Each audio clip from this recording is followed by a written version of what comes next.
Hello everyone, मैं निशा single आप लोगों का बहुत बहुत वेलकम करती हूँ हमारे इस वर्कशॉप में जिसका नाम है the power of subconscious mind. आप सभी का बहुत बहुत वेलकम है।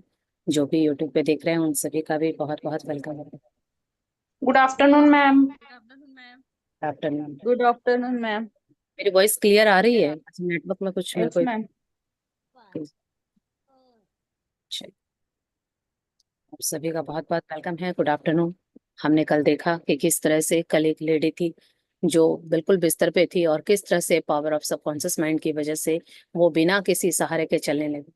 और इसी तरह से एक जो ऑथर थे उनको जब पैसों की जरूरत होती थी, वो नॉवेल लिख के उनकी इनकम होती थी, तो वो किस तरह से अपने अवचेतन मन का यूज करके अपनी उस अवचेतन मन से वो सारी चीजें, वो मटेरियल मांगते थे कि किस चीज के किस टॉपिक के ऊपर नॉवेल लिखे, और वहां से वो नॉवेल लिखते थे और वो बहुत अच्छा सेल होता था। तो इस तरह से कल हमने इतने सारे उदाहरण देखे कि किस तरह से हम अवचेतन मन का यूज करके अपने जीवन में कुछ भी चीज पा सकते हैं। तो आई होप आप लोगों को हेल्प हो रही होगी। तो चलिए आज देखते हैं कि आज और नया क्या सीखेंगे।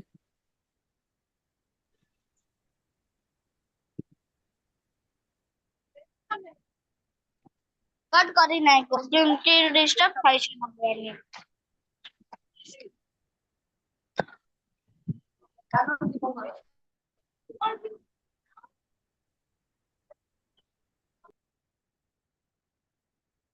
स्क्रीन विजिबल हो रही है? Yes ma'am. चलिए, ओके सीता जी आप रीड करोगे? जी मैम, मैं कर देती हूँ। ठीक। मैम, यहाँ चल- से पढ़ना किस तरह हाँ जी। शरीर हाँ जी। किस तरह शरीर मस्तिष्क की कार्यविधि को चित्रित करता है। आपके चेतन और अवचेतन मन की अंत क्रिया के लिए तंत्रिकाओं के सामंजस्यपूर्ण सिस्टम्स के बीच भी उसी तरह की अंत क्रिया की जरूरत होती है। सेरिब्रोस्पाइनल या स्वैच्छिक तंत्र चेतन मन का अंग है। स्वतंत्र तन अवचेतन मन का अंग है। स्वैच्छिक तंत्र द्वारा आप अपनी शारीरिक इंद्रियों से अनुभूति पाते हैं और शरीर की गतिविधियों पर स्वैच्छिक नियंत्रण करते हैं। इस सिस्टम का नियंत्रण केंद्र मस्तिष्क के सेरिब्रल कॉर्टेक्स में है। स्वतंत्र तंत्रिका तंत्र को कई बार अनैच्छिक तंत्रिका तंत्र भी कहा जाता है। इसकी गतिविधि के केंद्र मस्तिष्क के दूसरे हिस्सों में होते हैं, जिनमें सेरिब्लम, ब्रेन स्टेम और एमिगडेला शामिल हैं। इन अंगों के शरीर के महत्वपूर्ण तंत्रों के साथ अपने संबंध होते हैं और वे उनके महत्वपूर्ण कार्यों में मदद करते हैं, चाहे सचेतन जागरूकता न हो।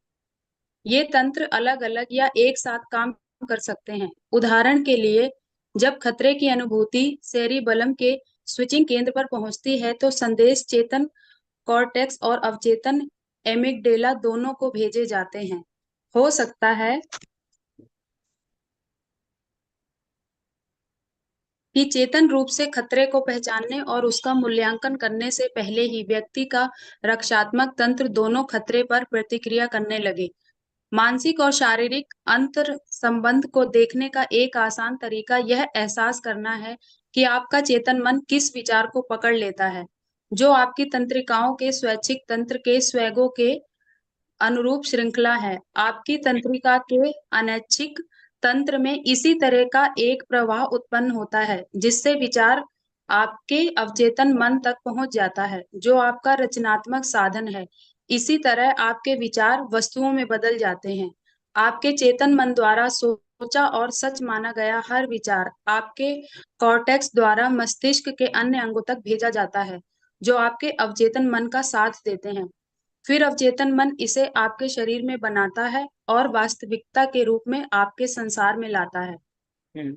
यहाँ पर देखिए बताया गया है, ये टॉपिक है कि किस तरह मस्तिष्क की कार्यविधि है जो वो चित्रित करता है, यानी कैसे आप कोई भी एक विचार देते हैं और वो चेतन से अवचेतन में जाता है और फिर वहां से वो हमारे वास्तविक संसार में आता है। तो तो यहाँ पर ऑथर बता रहे हैं कि चेतन और अवचेतन मन की जो अंतर क्रियाएं हैं बहुत सारी तंत्रिकाओं के साथ एक साथ मिल के काम करने से होती है। यानी जो हमारे ब्रेन के बहुत सारे अलग अलग हिस्से हैं, उसमें बहुत सारी तंत्रिकाएं हैं यानी मसल्स हैं, वो सब इंटरकनेक्टेड है। यानी एक विचार एक जो ब्रेन का एक हिस्सा है वहां पहुंचता है, फिर वो नेक्स्ट दूसरा, फिर तीसरा, और सब मिलके उस विचार के ऊपर काम करते हैं और तब वो चीज हमारे जीवन में आती है। तो यहाँ पर ऑथर बताते हैं कि सबसे पहले वो स्वैच्छिक तंत्र चेतन मन का अंग है। यानी ये जो चेतन मन है, कॉन्शियस माइंड है, उसी का एक अंग है स्वैच्छिक तंत्र।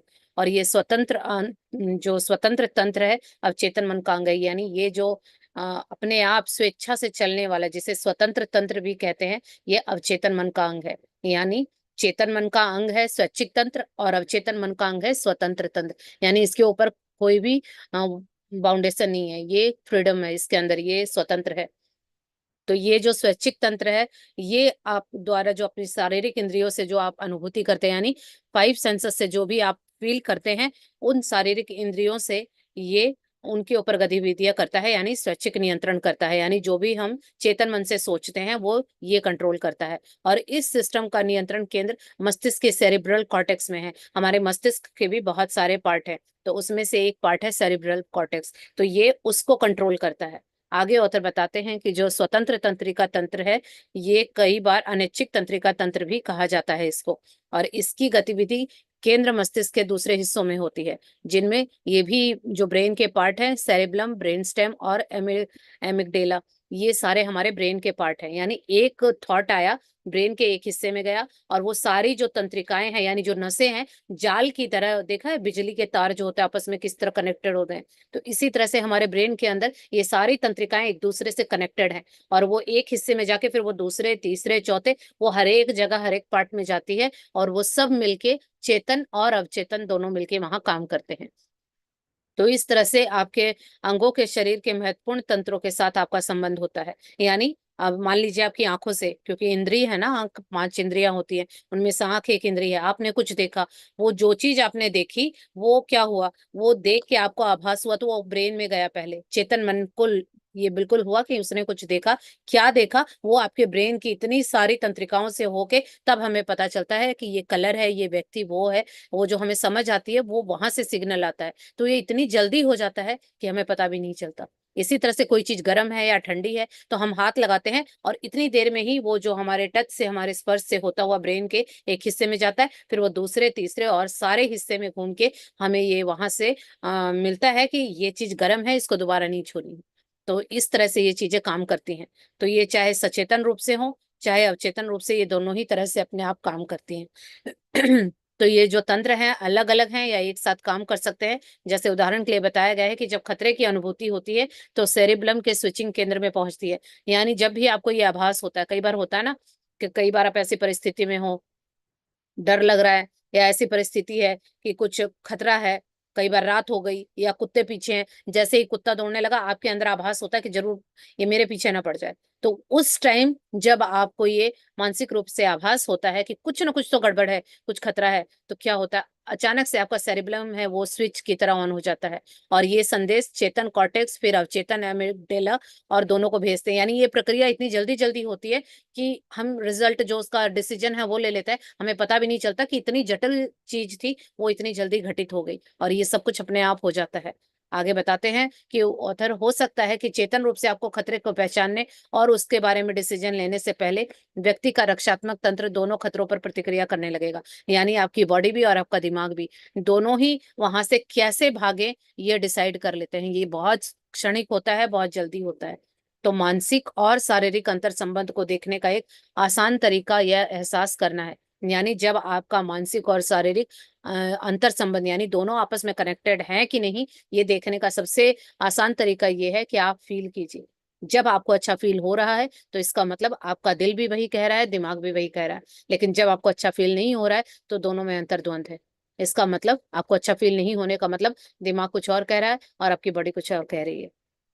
तो इस तरह से आपका चेतन मन किसी विचार को पकड़ लेता है, यानी आपका कॉन्शियस माइंड अगर किसी विचार को पकड़ लेता है और सच मान लेता है, और तभी वो आपके सबकॉन्शियस में उसको भेजता है, और ये चीजें अनैच्छिक तंत्र में इसी तरह से प्रभाव उत्पन्न करती है, और जिससे आपके विचार अवचेतन मन में पहुंच जाते हैं, और जब अवचेतन मन में पहुंच जाते हैं तो वो अपनी क्रिएटिविटी शुरू कर देता है और उन विचारों को वस्तुओं में बदलने का काम करता है।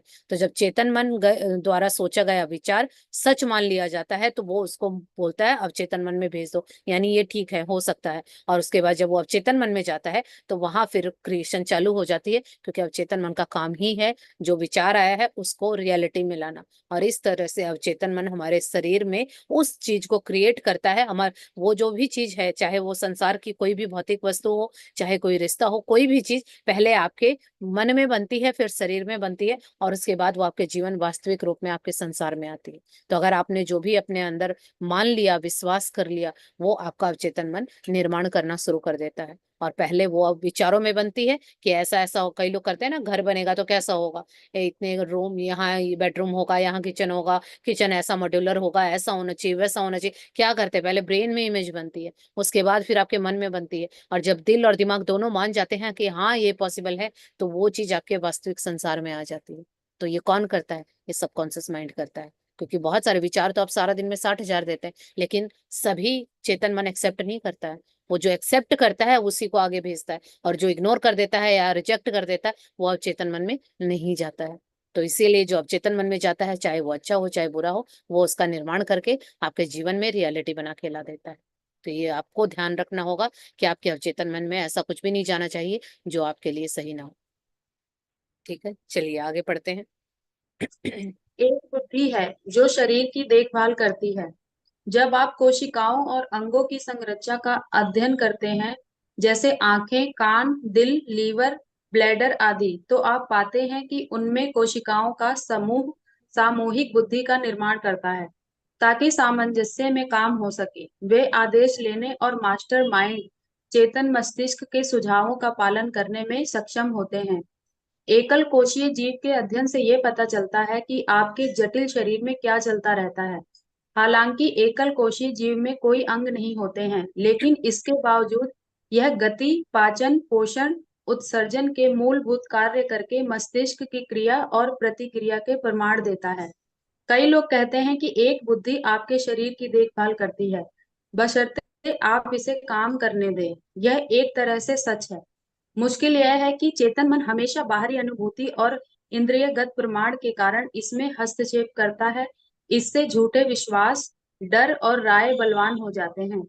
जब आपके अवचेतन मन में मनोवैज्ञानिक भावनात्मक कंडीशनिंग द्वारा डर, झूठे विश्वास और नकारात्मक ढांचे दर्ज होते हैं, तो अवचेतन मन के पास इसे दिए जा रहे ब्लूप्रिंट पर काम करने के अलावा कोई रास्ता नहीं बचता है।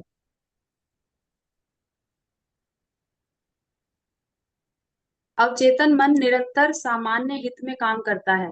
आपका कल्पनावादी मन निरंतर सामान्य हित में काम करता है और सभी चीजों के पीछे सामंजस्य के निहित सिद्धांत को प्रदर्शित करता है। आपके अवचेतन मन की अपनी खुद की इच्छा है, और यह अपने आप में बहुत वास्तविक है। आप चाहें या ना चाहें, यह दिन रात काम करता है। यह आपके शरीर का निर्माता है, लेकिन आप इसके निर्माण को देख, सुन या महसूस नहीं कर सकते।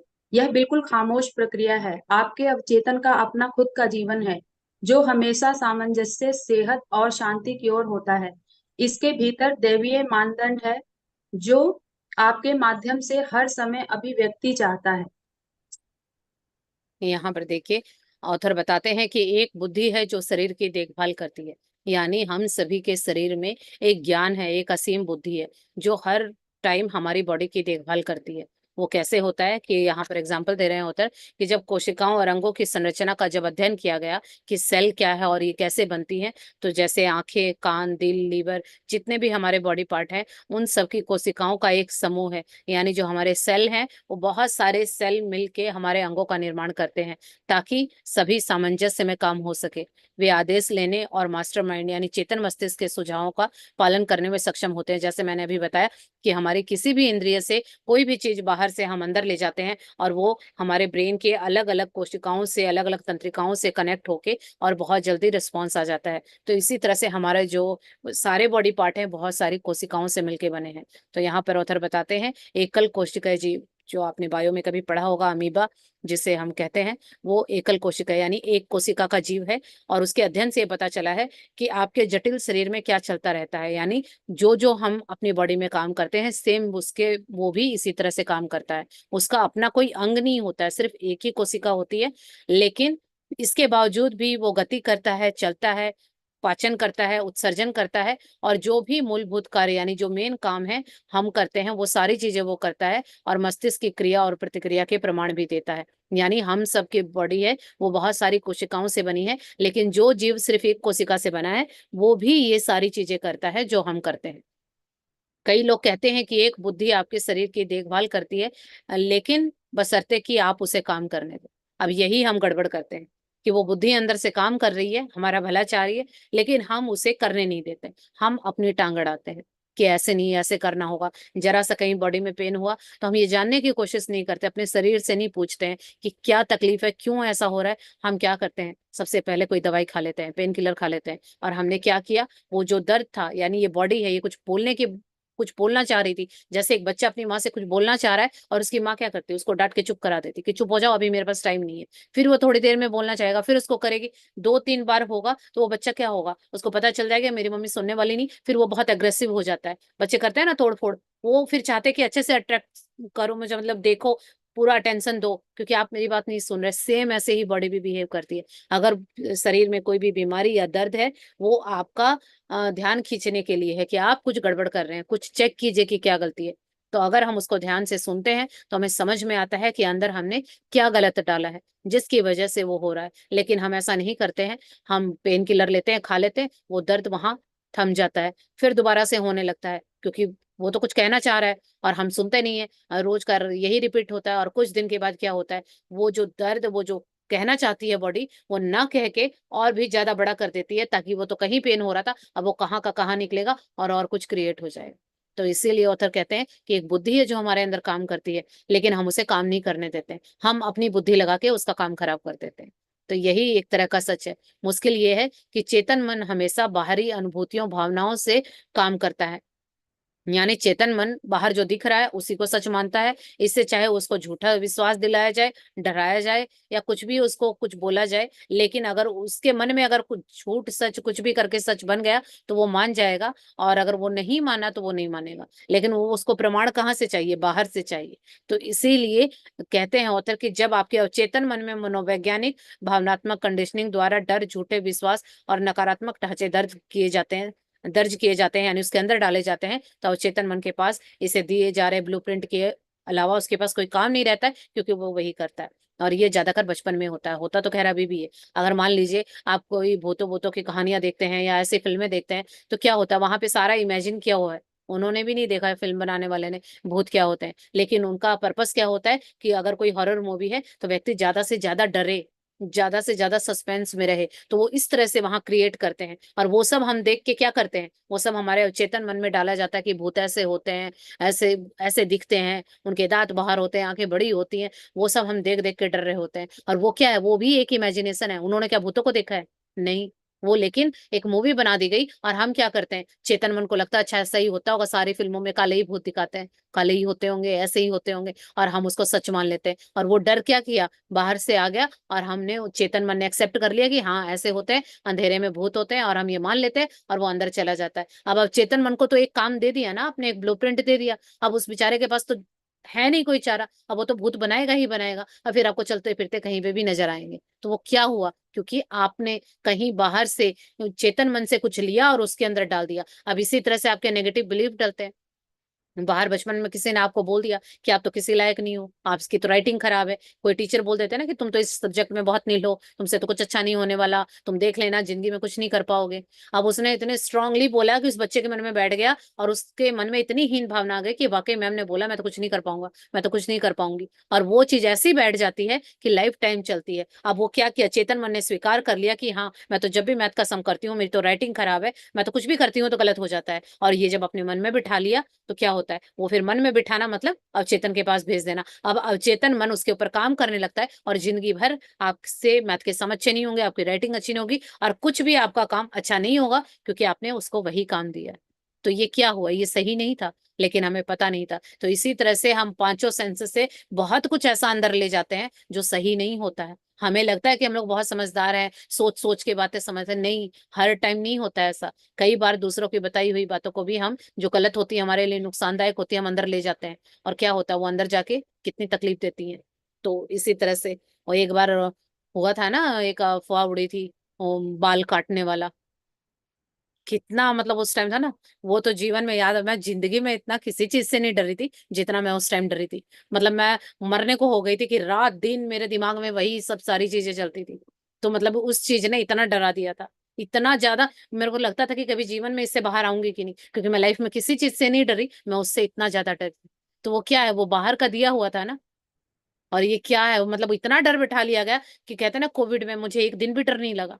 सारा सब कुछ हुआ, लेकिन उससे तो मैं इतनी डर गई थी जिसकी कोई लिमिट नहीं है। तो वो क्या है, ये बाहर से हमें मिलता है ना। और जब अवचेतन मन में चला जाता है तो फिर इमेजिन करने लगते हैं, वो हमें सच दिखने लगता है। तो आपका अवचेतन मन तो आप जो भी देखें वो तो आपके लिए सच बना देगा। तो इसीलिए उसके पास कोई रास्ता नहीं रहता। तो बड़े कॉन्शियस होके अपना दिमाग लगा के अंदर चीजों को लेके जाइए। कोई क्या बोल रहा है पहले सोचिए समझिए, और अगर कोई कुछ बोल भी रहा है और पूरे विश्वास से बोल रहा है, तो आप अपने मन से पूछिए ये उसके लिए काम कर रहा है, मेरे लिए नहीं। अगर कोई इस तरह की बातें कोई बताता भी है और आपको लग रहा है अरे वो तो बड़े विश्वास से कह रहे हैं, जरूर सच होगा, तो अपने आप को बताना है कि ये उसी के लिए सच है, मेरे लिए नहीं है, क्योंकि मेरे लिए काम का नहीं है। अगर ये चीज मेरे लिए अच्छी नहीं है, मैं अंदर लेके जाऊंगी तो ये मेरे जीवन का सच बन जाएगी। तो इसीलिए ये उसी के लिए सही है, मेरे लिए नहीं है, तो आपको वो अंदर लेके नहीं जानी है। यहाँ आपको चेतन मन का काम करना है, क्योंकि चेतन मन ने एक बार हाँ भर लिया ना, एक बार अगर हाँ कर दी कि हाँ ये तो सही है, फिर वो अब चेतन में चला जाएगा और आपके लिए वो क्रिएट हो जाएगा। था नहीं। इसीलिए तो कहते हैं लॉ ऑफ अट्रैक्शन में कि कुछ भी गलत नहीं है, कुछ भी सही नहीं है। कई लोग कहते हैं भूत होते, कई लोग कहते हैं नहीं होते, लेकिन नहीं, अगर किसी ने माना है तो उसने क्रिएट कर दिया, हम ना करने वाले कोई नहीं है। लेकिन हाँ, हम ना कर रहे हैं तो हमें नहीं, कुछ नहीं दिखेगा, पर जो हाँ कर रहे हैं उनको दिखेगा, सब कुछ होगा। इसीलिए कोई भी ऐसी चीज नहीं है जो हम ये कह दें कि नहीं होती है, सब कुछ होता है, क्योंकि किसी ने उसको क्रिएट कर रखा है। तो ये कौन करता है, ये हमारा अवचेतन मन करता है, क्योंकि उसके पास तो कोई रास्ता नहीं है ना। तो इसीलिए आगे ऑथर कहते हैं अवचेतन मन निरंतर सामान्य हित में काम करता है, लेकिन फिर भी अवचेतन मन हमारा भला चाहता है। हर टाइम जो भी काम करता है हमारे हित के लिए करता है। और वो हमारी जो कल्पनाएं होती हैं, कल्पना मन में निरंतर हमारे हित, हमारे भले का करता है। और जब भी चीजों के पीछे सामंजस्य निहित होता है, यानी जो तालमेल होता है, वो इसी सिद्धांत का प्रदर्शित करता है कि जो भी चीज हो वो हमारा भला ही चाहता है। अगर कोई बीमारी है, कोई भी, अगर मान लीजिए कुछ भी, अगर आपकी लाइफ में चैलेंज है, तो आप उसके अंदर जाएगा कुछ भी, तो वो तो यही चाहेगा कि भला हो, क्योंकि उसको तो सारी बुद्धि है, उसके पास तो शक्ति भी है उन चीजों को बदलने की। लेकिन हम कमांड क्या दे रहे हैं? अभी अगर कोई बीमारी है तो बार बार आप कमांड दे रहे हो, मैं बीमार हूं, मैं बीमार हूं, तो वो चाह के भी आपको ठीक नहीं कर पाएगा, क्योंकि आप उसको क्या बोल रहे हो कि मैं बीमार हूं, अब तो और बीमारी क्रिएट करेगा। लेकिन वही आप उसको कमांड देते हैं कि मैं तो स्वस्थ हूं और मेरे अंदर की शक्ति और बुद्धिमत्ता मुझे और स्वस्थ कर रही है, तो फिर आप क्या कर रहे हैं, उसको आप कमांड दे रहे हैं और वो फिर आपको ठीक कर देगा। तो इस तरह से चीजें काम करती हैं, लेकिन हम क्या करते हैं, अपनी बुद्धि से उसका गलत इस्तेमाल करते हैं। तो अंदर की बुद्धि को चलने दीजिए, जो अंदर है वो आपके भले के लिए है।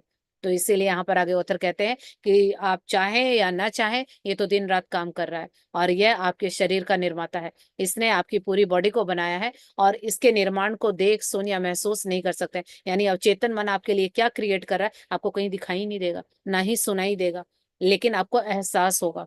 तो ये बिल्कुल खामोश प्रक्रिया है, यानी ये अपना काम चुपचाप कर रहा होता है। और अवचेतन जो मन है आपका, अपना उसका खुद का जीवन है, और जो हमेशा आपके सामंजस्य, यानी आपके जीवन से तालमेल बनाने, सेहत के साथ और शांति की ओर होता है, कि आप जीवन में सुख और समृद्ध रहें, आप जीवन में शांत और सेहतमंद रहे। और इसके भीतर एक दैवीय मानदंड है, यानी इसके अंदर एक दैवीय शक्ति है जो आपके माध्यम से हर समय अभिव्यक्ति चाहता है। यानी ये तो चाहता है कि आप उसको काम दो, आप इसको अच्छे काम दो, इसको सेहत के काम दो, इसको समृद्धि के काम दो, इसको शांति के, सुकून के काम दो। लेकिन हम इसका उल्टा कर रहे होता है। हम क्या करते हैं, जीवन में बाहर जो दिख रहा है, जो लोगों का देख रहे हैं, वो हम इसको बता रहे हैं, नहीं बीमारी तो होती है, नहीं गरीबी तो होती है, पैसे तो मुश्किल से आते हैं, अरे मेरा तो जीवन ही ऐसे बीतेगा, मेरे को तो ये नहीं आता, वो नहीं आता। अब ये बोल रहे हैं, उस बेचारे के पास चाह रहा है कि मदद करें, लेकिन फिर वो करेगा क्या, क्योंकि वो बोल नहीं सकता।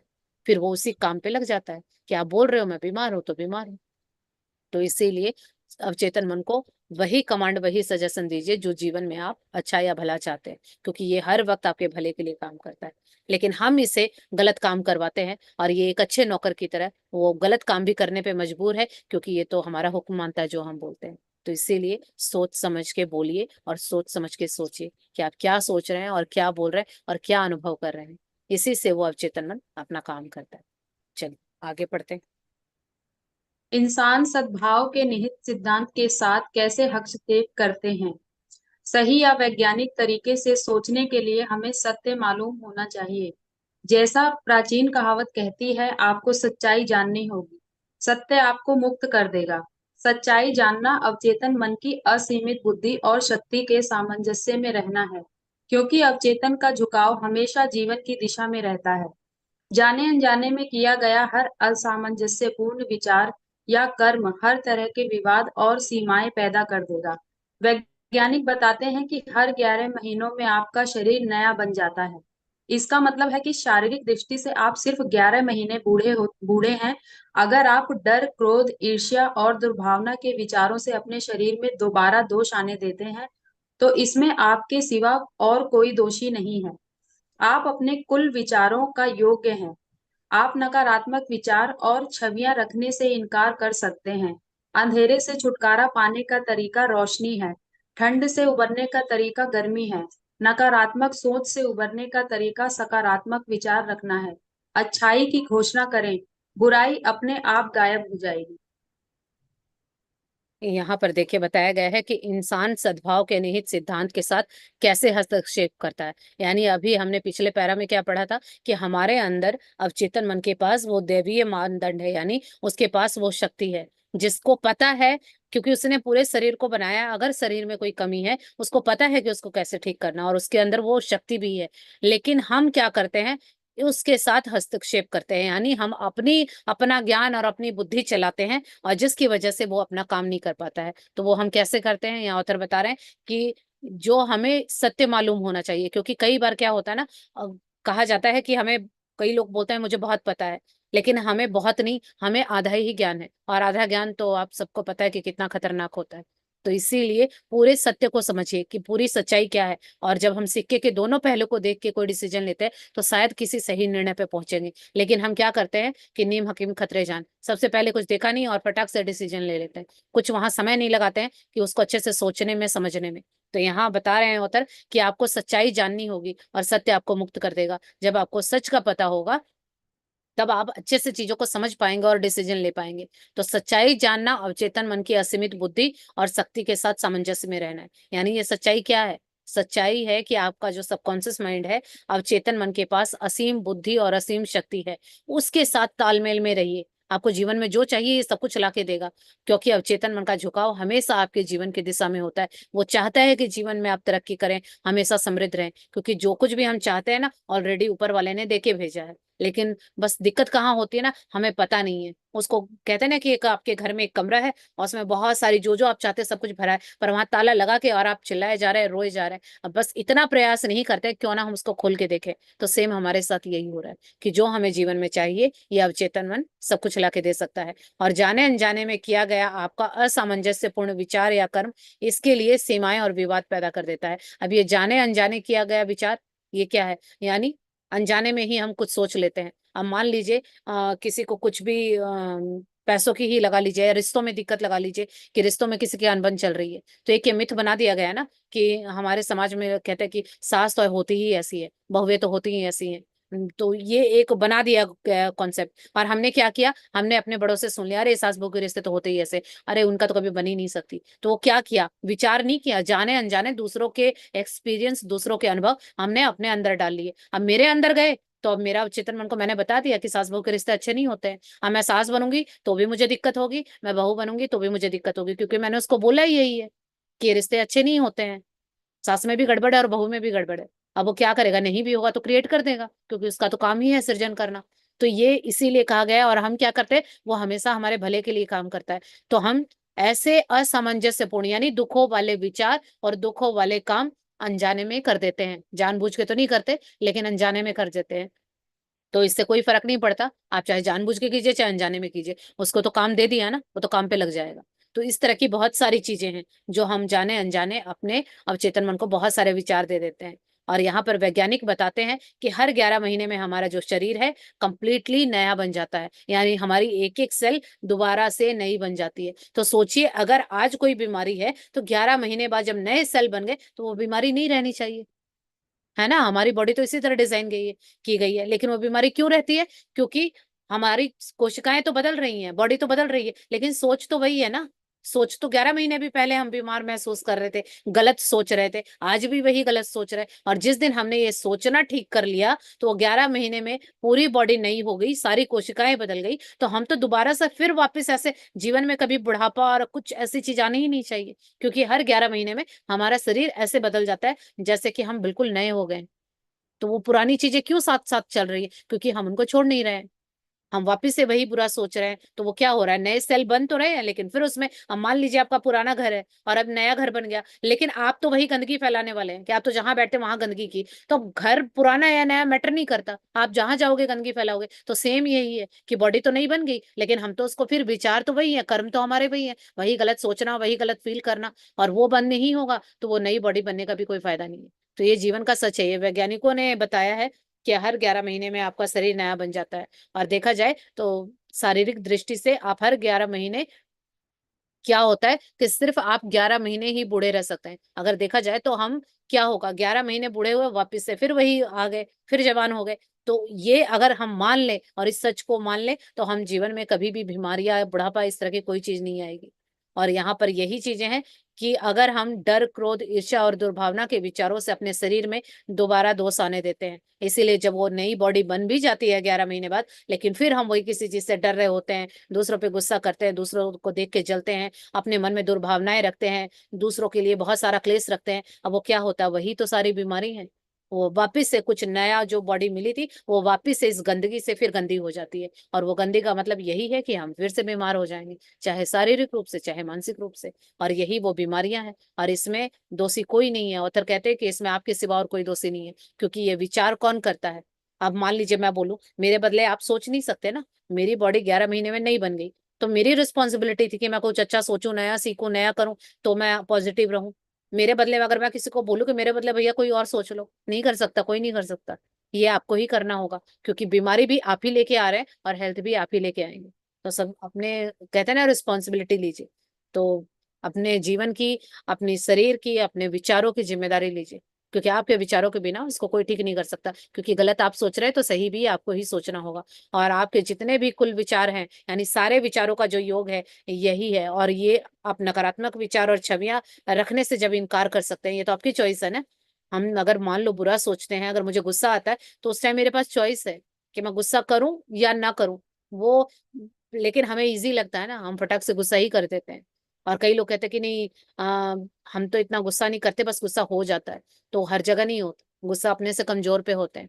बॉस ने चिल्लाया, खूब गुस्सा कर, वहां तो गुस्सा नहीं निकला, आके घर पे बीवी बच्चों पे निकलता है। तो अगर निकलता तो सब पे ही निकलना चाहिए था ना। नहीं, हम करते तो दिमाग से बहुत कुछ है, और अपनी सफाइयां भी देते हैं। तो इसीलिए हम चाहें तो उस नेगेटिविटी को छोड़ के हम पॉजिटिव भी सोच सकते हैं। और ये कौन करेगा, ये हमें ही करना होगा, क्योंकि वो नेगेटिव सोचना भी हमने ही अपनी आदत बनाया था। क्योंकि जब हम छोटे होते हैं, बच्चे होते हैं, तो हम बचपन से ही कुछ गलत नहीं सोचते। धीरे धीरे बच्चा बड़ा होता है, तब उसको पता चलता है कि दुनियादारी क्या है, झूठ बोलना क्या है, जलना क्या है। छोटे बच्चे को कोई जलन नहीं होती।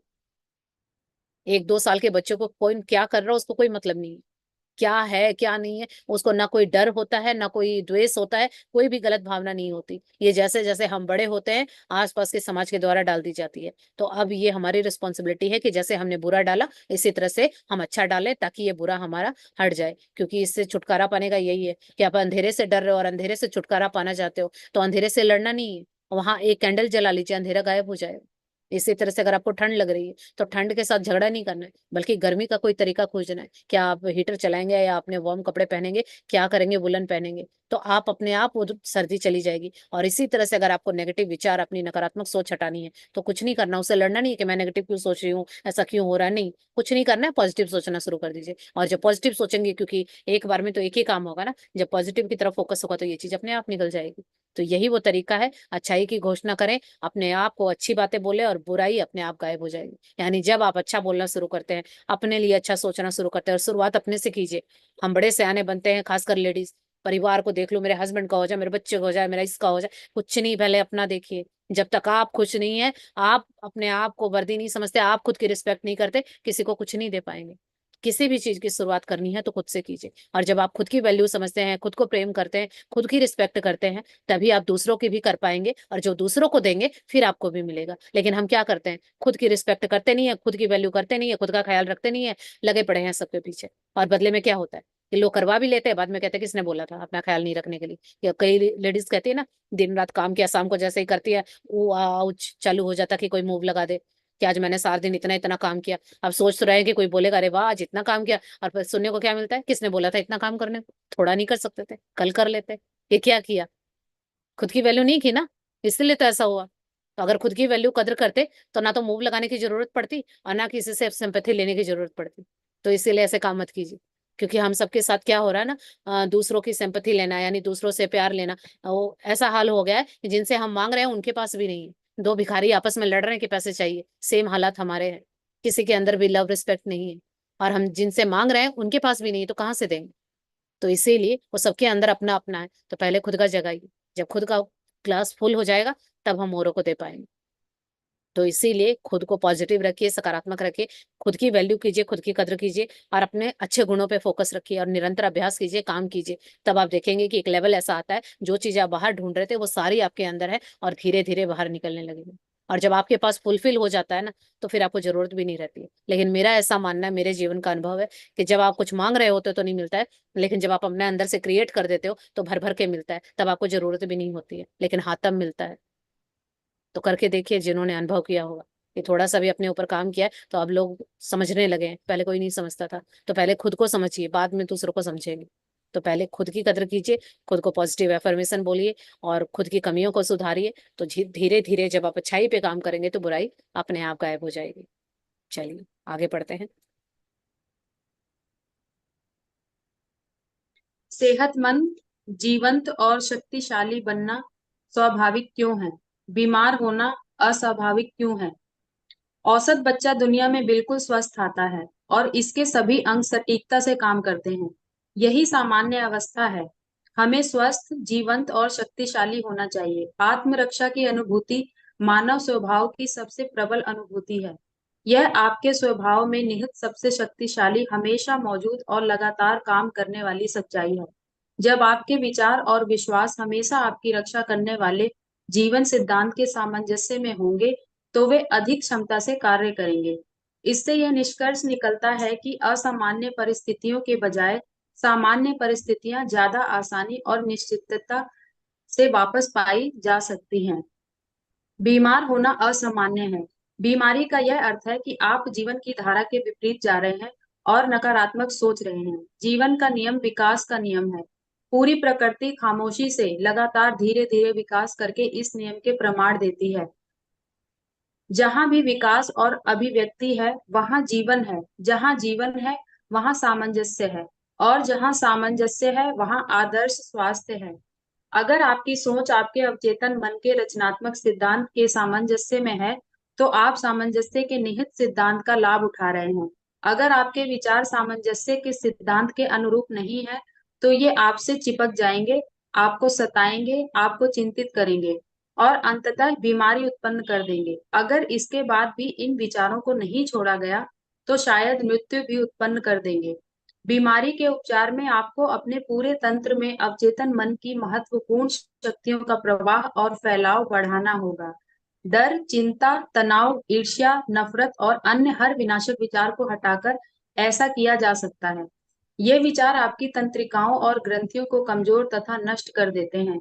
बॉडी टिश्यू को भी, जो सारे अवशिष्ट पदार्थों के उत्सर्जन को नियंत्रित करता है और शरीर को साफ रखता है। यहाँ पर रुकेंगे। यहाँ आगे बताया गया है कि सेहतमंद, जीवंत और शक्तिशाली बनना स्वाभाविक क्यों है। क्योंकि हमें लगता है, आज के भौतिक युग को हमें लगता है देख के कि बीमारियां नॉर्मल है। होता है ना कि कई कई बीमारियों को तो हमने ऐसे एक्सेप्ट कर लिया कि जैसे ये तो हमारी लाइफ का पार्ट है। नहीं, ये सबको है ना, क्योंकि हमारी आदत है। जहाँ भीड़ ज्यादा होती है उस चीज को हम बिल्कुल सही समझते हैं। जीवन में कोई भी डिसीजन लेना होता है तो सबसे पहले हम यही देखते हैं कि वहाँ कितने लोग हैं। अगर ज्यादा भीड़ होगी तो हम ऐसे ही अंदाजा लगा लेते हैं, हाँ ये तो बहुत अच्छा होगा, ये जो भी चीज है। इसी तरह से हम अपनी स्कूलिंग करते हैं कि पेरेंट्स भी हमें ऐसे स्कूल में डालते हैं जहाँ सबसे ज्यादा भीड़ चल रही हो, तो हमें लगता है वो स्कूल अच्छा है। फिर आगे जब बच्चे का करियर होता है तो वहां पर भी यही अप्लाई होता है कि कौन से बच्चे ने कहाँ एडमिशन लिया, या कौन से बच्चे ज्यादा कौन से स्ट्रीम में जा रहे हैं, तो हमें लगता है कि वहाँ ज्यादा वहां पे स्कोप होगा। लेकिन ये आदत हमारी बनी हुई है कि हम भेड़ चाल चलते हैं, जहां ज्यादा भीड़ है भीड़ का हिस्सा बन जाता है, क्योंकि ये आसान है ना, वहां कुछ करना नहीं पड़ता। लेकिन जो लोग भीड़ के विपरीत चलते हैं तो उनको जांच परख करनी पड़ती है, उनसे लड़ना पड़ता है, अकेले चलना पड़ता है, और तभी वो भीड़ से अलग होते हैं और सफल होते हैं। क्योंकि भीड़ में आप जाएंगे तो आप सफल नहीं होंगे, उस भीड़ का ही हिस्सा बन के खो जाएंगे। तो लेकिन इसी तरह से जो ये बीमारियां हैं, आजकल हमने बिल्कुल इसको कॉमन बना लिया, सामान्य बना लिया, पर बीमारियां सामान्य नहीं है।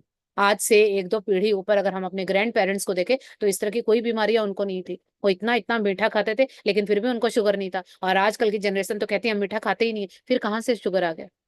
आजकल बीपी कितना हाई रहता है, ये क्यों हो रहा है? ये सारी चीजें कारण कुछ और है, लेकिन हमने इन बीमारियों को सामान्य बना लिया। तो यहाँ ऑथर कहते हैं कि जब एक बच्चा इस धरती पे आता है तो एक औसत लिया जाए, तो मान लीजिए तो कोई कोई बच्चा बीमार भी हो सकता है, या किसी के अपाहिज जो अंग ना हो, कुछ भी हो सकता है, लेकिन रैंडम एक औसत निकाला जाए, एवरेज निकाला जाए, तो मोस्टली बच्चे स्वस्थ ही आते हैं इस धरती पे। और उनके पूरे अंग अच्छे से काम कर रहे होते हैं, वो बहुत सामान्य अवस्था में होते हैं और बहुत ही स्वस्थ और जीवंत होते हैं। लेकिन ये सब गड़बड़ कहाँ शुरू होती है? यानी ये समझाने के लिए बताया गया कि जब धरती पे आए थे तो हम बहुत स्वस्थ और हेल्दी थे। तो ये गड़बड़ अगर बाद में हुई है ना, तो बाद में हमने कुछ ऐसा छेड़खानी की है कि वो जो एक बच्चा हेल्दी था आज उसके अंदर इतनी सारी बीमारियां हैं।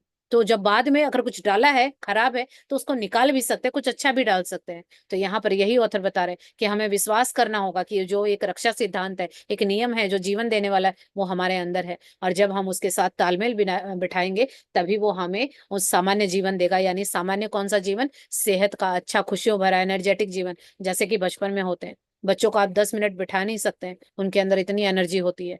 और हमें हमें कोई 5 मिनट उठा नहीं सकता है, क्योंकि जरा सा कुछ किया तो आके बैठ जाओ, जरा सा क्या करते हैं, लेजीनेस आ गई, हिम्मत नहीं है, क्या है ये? और बच्चों को 5 मिनट कोई बिठा नहीं सकता। तो अगर हम चाहें तो हम वापस उसी जोन में जा सकते हैं। लेकिन ये चीजें हमने कॉमन बना ली ना, आसपास जिनको भी देखते हैं सबका ये कहना है, खासकर लेडीज का, जो बुजुर्ग लेडीज हैं कि 30 के बाद 40 के बाद तो घुटनों में दर्द होगा ही, बैक में पेन तो होगा ही। वो बोल बोल के हमने भी एक्सेप्ट कर लिया, अच्छा मम्मी ने बोला था, अच्छा दादी ने बोला घुटनों में पेन, अरे होता है ये तो, अरे बैक में पेन ये तो होता है। अब हमने होता करके अपने सबकॉन्शियस माइंड में बिठा लिया, और अब हमारे होता है तो हमने भी एक्सेप्ट कर रहा है कि हाँ या तो गोली खा लो, नहीं तो ये तो खैर होता ही है। नहीं, नहीं होता है। ये मेरे मेरे साथ ऐसा होता था, मेरी बैक में बहुत पेन रहता था, क्योंकि जब मैंने बिठा रखा था, और जब मैंने ये किताबें पढ़ी तो मैंने निकाल दिया, और अब बिल्कुल कुछ नहीं होता। वरना पूरी सर्दी जैसे मैं उठती थी, 1 घंटा तो मुझे करवट बदल के उठने में लगता था, लेकिन अब 1 सेकंड भी नहीं लगता है। अलार्म बजता है 1 सेकंड, मतलब वो अलार्म मुझे ही बंद करना होता है, 1 सेकंड भी नहीं लगती है। और कोई बैक में पेन नहीं, कुछ कुछ दिक्कत नहीं, क्योंकि वो बिठा रखा था ना उस टाइम, सुन सुन के मैंने भी बिठा लिया कि हाँ भाई ये तो बोल रहे हैं, इनका एक्सपीरियंस है, इनका अनुभव है। लेकिन जब ये किताबें पढ़ी तो समझ में आया कि वो उनका अनुभव है, ये मेरा अनुभव नहीं है। वो उन्होंने माना, उन्होंने भी किसी ने बोला था, उन्होंने एक्सेप्ट कर लिया, लेकिन मैं एक्सेप्ट नहीं करती हूँ। मेरी बॉडी अलग तरह से रिस्पॉन्स करती है। तो जब धीरे धीरे, एक दिन में नहीं हुआ, ऐसा मत सोचिएगा कि आज बोलोगे हो जाएगा, लेकिन हाँ धीरे धीरे किया तो वो सारी चीजें मेरी रिमूव हो गई। तो इसीलिए इन सारी चीजों पे विश्वास कीजिए कि आपके जीवन का सिद्धांत आपके अंदर ही है। और जब आप उन सारी परिस्थितियों को अंदर ले जाते हैं जो किसी ने बोली है, और उसको सच मानते हैं, तो आपका जीवन भी वैसा ही बन जाएगा। तो इसीलिए कहते हैं ऑथर कि बीमार होना सामान्य नहीं है, ये असामान्य है। बीमारी का मतलब ही होता है कि आप जीवन की धारा के विपरीत जा रहे हैं, यानी जीवन जिस दिशा में जाना चाहिए आप उससे गलत डायरेक्शन में जा रहे हैं। यानी आप कुछ ना कुछ नकारात्मक सोच रहे हैं, और जो नकारात्मक सोच रहे हैं तो वो क्या कर रहा है, आपके जीवन में बैरियर खड़े कर रहा है, और इसीलिए जीवन अवरुद्ध हो रहा है। तो जीवन निरंतर आगे बढ़ने का है। प्रकृति को देखिए, प्रकृति के नियम सबसे सटीक नियम है जीवन में आगे बढ़ने के, कि प्रकृति अपने आप, देख रहे हैं अभी बारिश हो रही है, बारिश के बाद धीरे धीरे, अभी शुरुआत हो गई है, कंटिन्यू हर जगह बारिश हो रही है, धीरे धीरे सर्दी आ जाएगी। और कब इतनी खामोशी से होगा कि हमें पता भी नहीं चलेगा। अभी हम छतरी लेके घूम रहे हैं, कब हमारे वुलन निकल जाएंगे पता भी नहीं चलेगा। कब धीरे धीरे सब्जियां चेंज हो जाएंगी, कैसे लोगों का खान पान चेंज हो जाएगा, सब अपने आप खामोशी से धीरे धीरे हो रहा है। तो ये कैसे हो रहा है? इसी को कहा जाता है कि परिवर्तन, यानी समय के साथ चलिए। तो यहाँ पर जो प्रकृति है हमेशा विकास करती रहती है, आगे बढ़ती रहती है, चाहे जीवन में कुछ भी हो रहा, और इतनी धीरे धीरे ये काम प्रोसेस में होता है कि हमें खबर भी नहीं होती। तो इसी तरह से हमें भी जीवन के साथ चलना चाहिए। अभी अगर हम जिद करें, सर्दियां आ गई और हम बोले कि नहीं मैं तो कुछ हो जाए, मैं तो सर्दी के कपड़े नहीं पहनूंगी, मैं तो आइसक्रीम खाऊंगी, तो क्या होगा? विपरीत चलेंगे, समय के विपरीत चलेंगे, धारा के विपरीत चलेंगे, तो फिर सर्दी खांसी जुकाम होगा, फीवर होगा।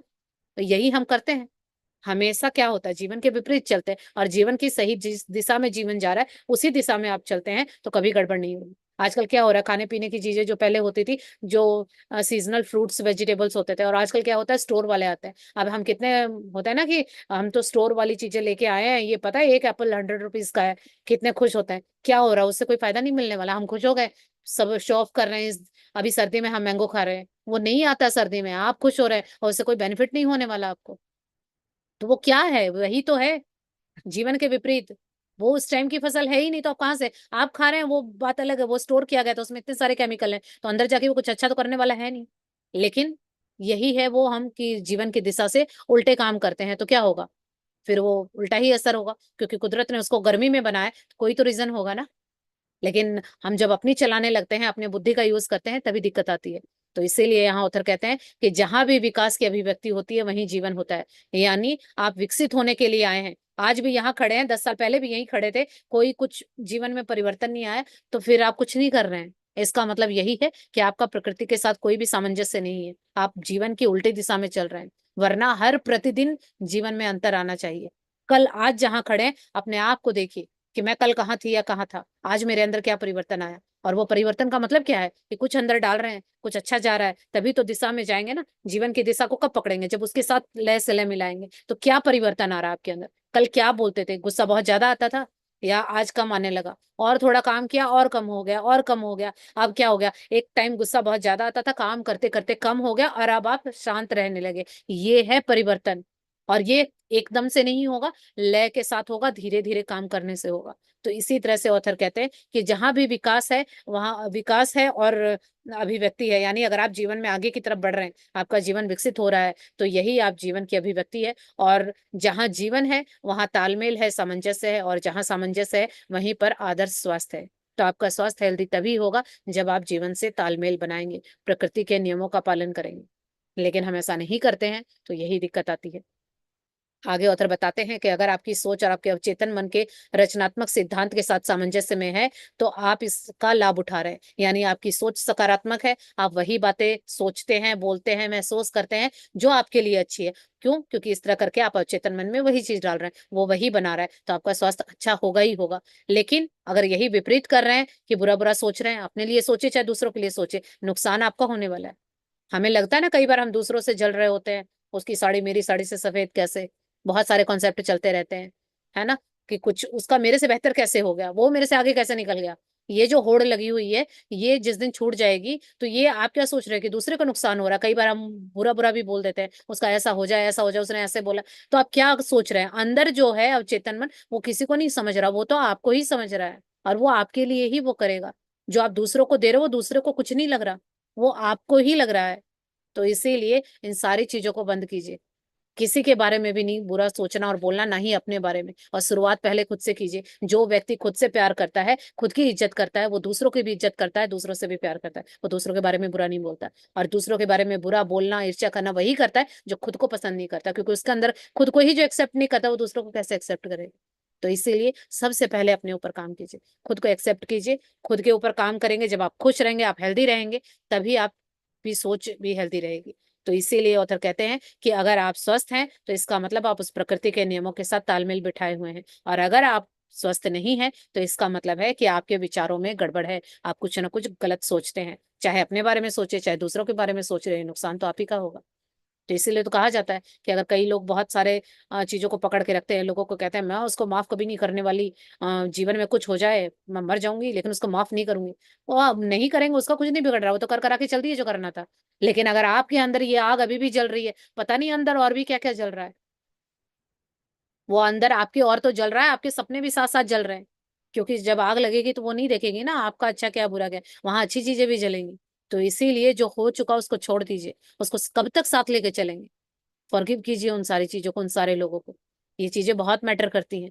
और जब आप ये करेंगे, जब वो बोझ हटाएंगे, क्योंकि अगर जिसको आसमान में उड़ना है, जिसको कहते हैं ना कि अगर ऊंची छलांग लगानी है तो हल्का होना होगा, और आप तो पास्ट के ही इतने सारे बोझे लेके चल रहे हैं, तो तभी तो आपकी रफ्तार है वो धीमी है। तो उन सारी चीजों को छोड़िए, जो काम का नहीं है। क्योंकि घर में भी कुछ टूट फूट जाता है, हम क्या करते हैं, उसको निकाल देते हैं ना, या फिर उसको लेके सजा के रखते हैं। और कुछ लोग ऐसा करते हैं तो आप देखिएगा जीवन भर उनका वैसा ही रहता है, वो जीवन में कभी अच्छी चीजें ला ही नहीं पाते। तो इसीलिए जो है वो रिश्ते हों चाहे कुछ भी हो, जब टूट फूट गए, उनका काम नहीं है, उनको छोड़िए, निकालिए उनको अपनी लाइफ से। और अच्छे रिश्ते, अच्छी चीजें आपका इंतजार कर रही हैं, उनको अपने अंदर लेके आइए। और जब आप प्रकृति के इस नियम के साथ तालमेल बिठा लेते हैं, तो फिर आपके जीवन में सारी अच्छी चीजें होंगी। और नहीं तो फिर वही होगा कि आपके जीवन में चिंताएं आएंगी, ये जो विचार हैं आपको सताएंगे, और लास्ट में ये क्या करेंगे, एक दिन आपके बीमारी बना देंगे। और ये बीमारियां क्या होंगी, फिर धीरे धीरे बीमार होंगे, हेल्थ खराब होगी, और धीरे धीरे शायद हो सके तो आपको मृत्यु तक भी ये पहुंचा सकती है। तो ये जीवन बहुत प्रेशियस है। कहा जाता है कि 84 लाख योनियों के बाद हमें ये जीवन मिला है। तो क्या जो हम कर रहे हैं, एक सवाल अपने आप से पूछे कि जो हम कर रहे हैं, क्या 84 लाख जीवन, पता नहीं हम कितने कीड़े मकोड़े, पता नहीं क्या क्या बने होंगे, क्या 84 लाख लिख के देखिए कितना बड़ा डिजिट है, वो हमने जी के पार किया। एक ही दिन तो हुआ नहीं होगा ना कि अभी तुरंत पैदा हुए मर गए, पता नहीं कितने कितने साल जिए होंगे, क्या क्या भुगता होगा, उसके बाद ये मनुष्य जीवन मिला है। तो क्या हम इसका सदुपयोग कर रहे हैं?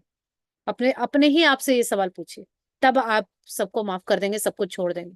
क्योंकि जीवन की सच्चाइयां तो हम देखते ही नहीं, कि इतना सफर लंबा तय करके हम इतने प्रेशियस चीज, इतनी अमूल्य वस्तु मिली है, और इसको हम कहाँ खराब कर रहे हैं हमें खुद को नहीं पता। सोए जा रहे हैं, खाए जा रहे हैं, किसी की बुराई कर रहे हैं, किसी से जल रहे हैं, किसी को बुरा बोल रहे हैं, खुद के ऊपर काम नहीं कर रहे, खुद को कोसे जा रहे हैं। क्या इसलिए ये जीवन मिला था? क्या इसलिए हमने 84 लाख योनियां पार की थी? नहीं। मनुष्य जीवन कुछ अद्भुत कार्यों के लिए मिला है।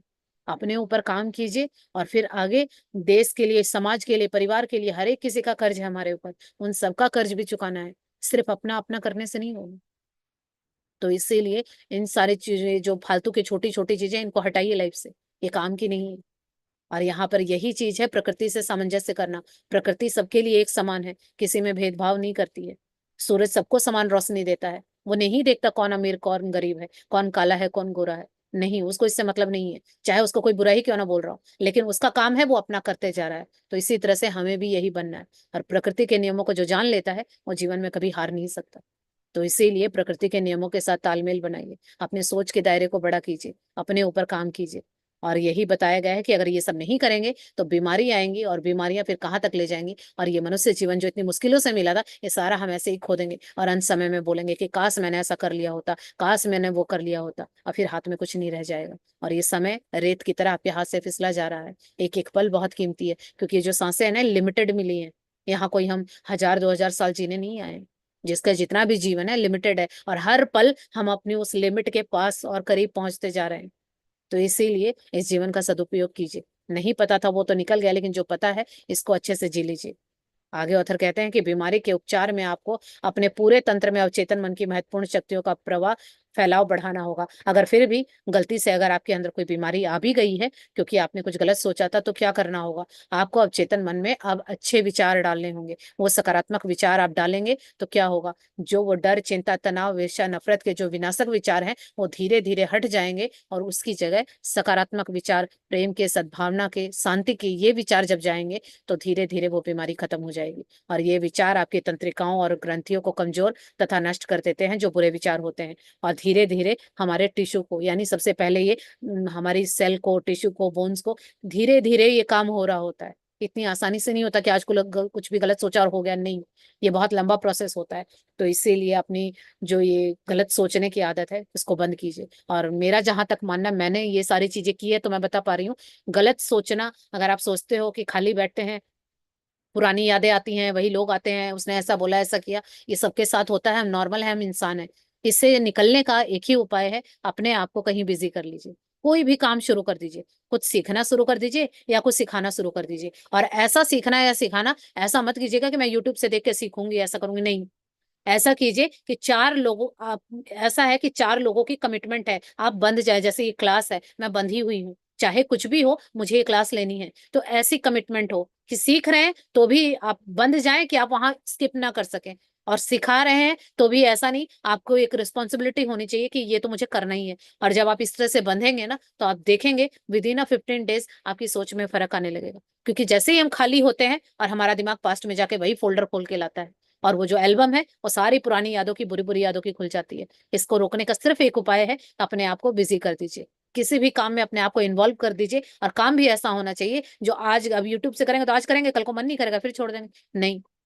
ऐसी जगह पे जहां आप कमिटेड हो, चार लोग आपका इंतजार करें, चाहे सीखना हो चाहे सिखाना हो, और जब आप उसमें एंगेज कर देते हैं तो आपका जो वो टाइम होगा, वो टाइम जितना ज्यादा होगा उतने ज्यादा आप उस नेगेटिविटी से दूर रहेंगे, क्योंकि ये मैंने खुद किया था और तभी उन सारी चीजों से मैं बाहर आ पाई थी। तो इसका सबसे सरल और आसान तरीका यही है, अपने आप को किसी भी एक्टिविटी में बिजी कर लीजिए। जब आप जिम्मेदारी लेंगे किसी काम को करने की, तब फिर आपको क्या होगा, फिर आपको फालतू चीजें नहीं होंगी। मान लीजिए जैसे मैं ये क्लास लेती हूँ, आप कुछ भी अगर ऐसा काम कर रहे हैं, मान लीजिए किसी को पेंटिंग सिखानी है, तो आपने पेंटिंग सिखानी है और आपने किसी को बोला, तो चार पांच कोई भी आ गए आपके स्टूडेंट सीखने के लिए, उन्होंने आपको टाइम दिया कि 2 से 4 आपसे सीखेंगे। अब 2 से 4 आप सीखेंगे क्योंकि आपके छूटा हुआ होगा। इस टाइम अगर नेगेटिव है तो पिछली चीजें अच्छी वाली गायब हो जाती हैं, तो वहां फिर आपको कुछ कुछ याद भी करना होगा, प्रैक्टिस भी करनी होगी। तो 2 घंटे वहां सिखाने के और एक आध घंटा आपको अपने ऊपर काम करने के, दिन के 3 घंटे तो आप इसी तरह बिजी हो गए। और जो वहां से फीडबैक मिलेगा, जो आप वहां एंगेज रहोगे, वो जो अच्छी चीजें हैं ना, वो बुरी चीजों को आने नहीं देंगी। तो सबसे आसान यही है। और आप सोच रहे हैं कि मन मन में कर लें, कभी करेंगे, तो जीवन बीत जाएगा, कुछ नहीं होने वाला। दिमाग से खाली कुछ नहीं होगा, हाथ से करना शुरू कीजिए। तो या तो सिखाने बैठ जाइए या सीखने बैठ जाइए, और इसका सबसे आसान तरीका यही है। तभी आप इन यादों से, इन चीजों से बाहर निकलें। चलिए आगे बढ़ते हैं। रीढ़ की टीबी ठीक हुई। पॉट्स डिसीज या रीढ़ की टीबी बच्चों की भयंकर बीमारी होती है। इंडियाना के इंडियानापोलिस में रहने वाले फ्रेडरिक एंड्रूज को यह बीमारी हो गई। इससे वह अपाहिज हो गया। वह पैरों से नहीं चल सकता था और उसे हाथों तथा घुटनों के बल चलना पड़ता था। डॉक्टर ने इस बीमारी को लाइलाज घोषित कर दिया। एंड्रूज को यह फैसला मंजूर नहीं था। वह प्रार्थना करने लगा। उसने अपनी सकारात्मक घोषणा तैयार की। इसे उसने दिन में कई बार दोहराया और मानसिक रूप से आवश्यक गुणों को ग्रहण किया। मैं पूर्ण, आदर्श, सशक्त, शक्तिशाली, प्रेमपूर्ण, सामंजस्यपूर्ण और खुश हूँ। सोते जागते यही प्रार्थना उसके होठों पर रहती थी। वह दूसरों के लिए भी प्रार्थना करता था और प्रेम तथा सेहत के विचार भेजता था। मानसिक नजरिया और प्रार्थना का यह तरीका कई गुना होकर उसके पास लौट आया। आस्था और लगन से उसे काफी फायदा हुआ। मन में डर, क्रोध, ईर्ष्या या जलन के विचार आने पर वह तत्काल सकारात्मक सकारात्मक घोषणा करने लगता था। उसके अवचेतन मन ने उसकी आदतन सोच की प्रकृति के अनुरूप प्रतिक्रिया की। वह सशक्त और स्वस्थ बन गया। बाइबल के इस कथन का सही अर्थ है, अपने रास्ते जाओ, तुम्हारी आस्था ने तुम्हें पूर्ण बना दिया है।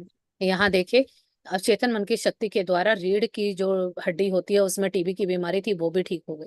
यहाँ पर ऑथर एग्जाम्पल दे रहे हैं कि फेडरिक एंड्रूज थे, उनको ये बीमारी हो गई थी, और वो इस वजह से अपाहिज हो गए थे क्योंकि वो चल नहीं सकते थे, और वो घुटनों के बल जैसे एक बच्चा चलता है इस तरह से वो चलते थे। और डॉक्टर ने इस बीमारी को लाइलाज घोषित कर दिया, यानी इसका कोई इलाज ही नहीं है। लेकिन डॉक्टर के इतना कहने पर भी एंड्रूज को ये फैसला मंजूर नहीं था। अभी यहाँ पर देखिए काम ऐसे होता है, अगर वो मान लेते कि डॉक्टर ने बोला है तो ऐसा ही होता है, मैं तो कभी ठीक नहीं हुई, लेकिन उसने क्या किया, उसको लगा कि जो डॉक्टर ने बोला ये मैं मानने से इनकार करता हूँ। यहाँ पर आपको चेतन मन का यूज करना है, यानी आपको कोई भी कोई सलाह मशवरा दे रहा है, क्योंकि हमें सलाहें देने वाले आसपास बहुत सारे ज्ञानी लोग होते हैं, वो बहुत सारी सलाहें बांटते हैं, रिश्तों को लेके, पैसों को लेके बहुत सारा ज्ञान देते हैं। तो उन ज्ञानी बाबाओं से थोड़ा दूर रहिए, क्योंकि वो जो ज्ञान दे रहे हैं पहले चेक कीजिए कि आपके मतलब का है भी कि नहीं।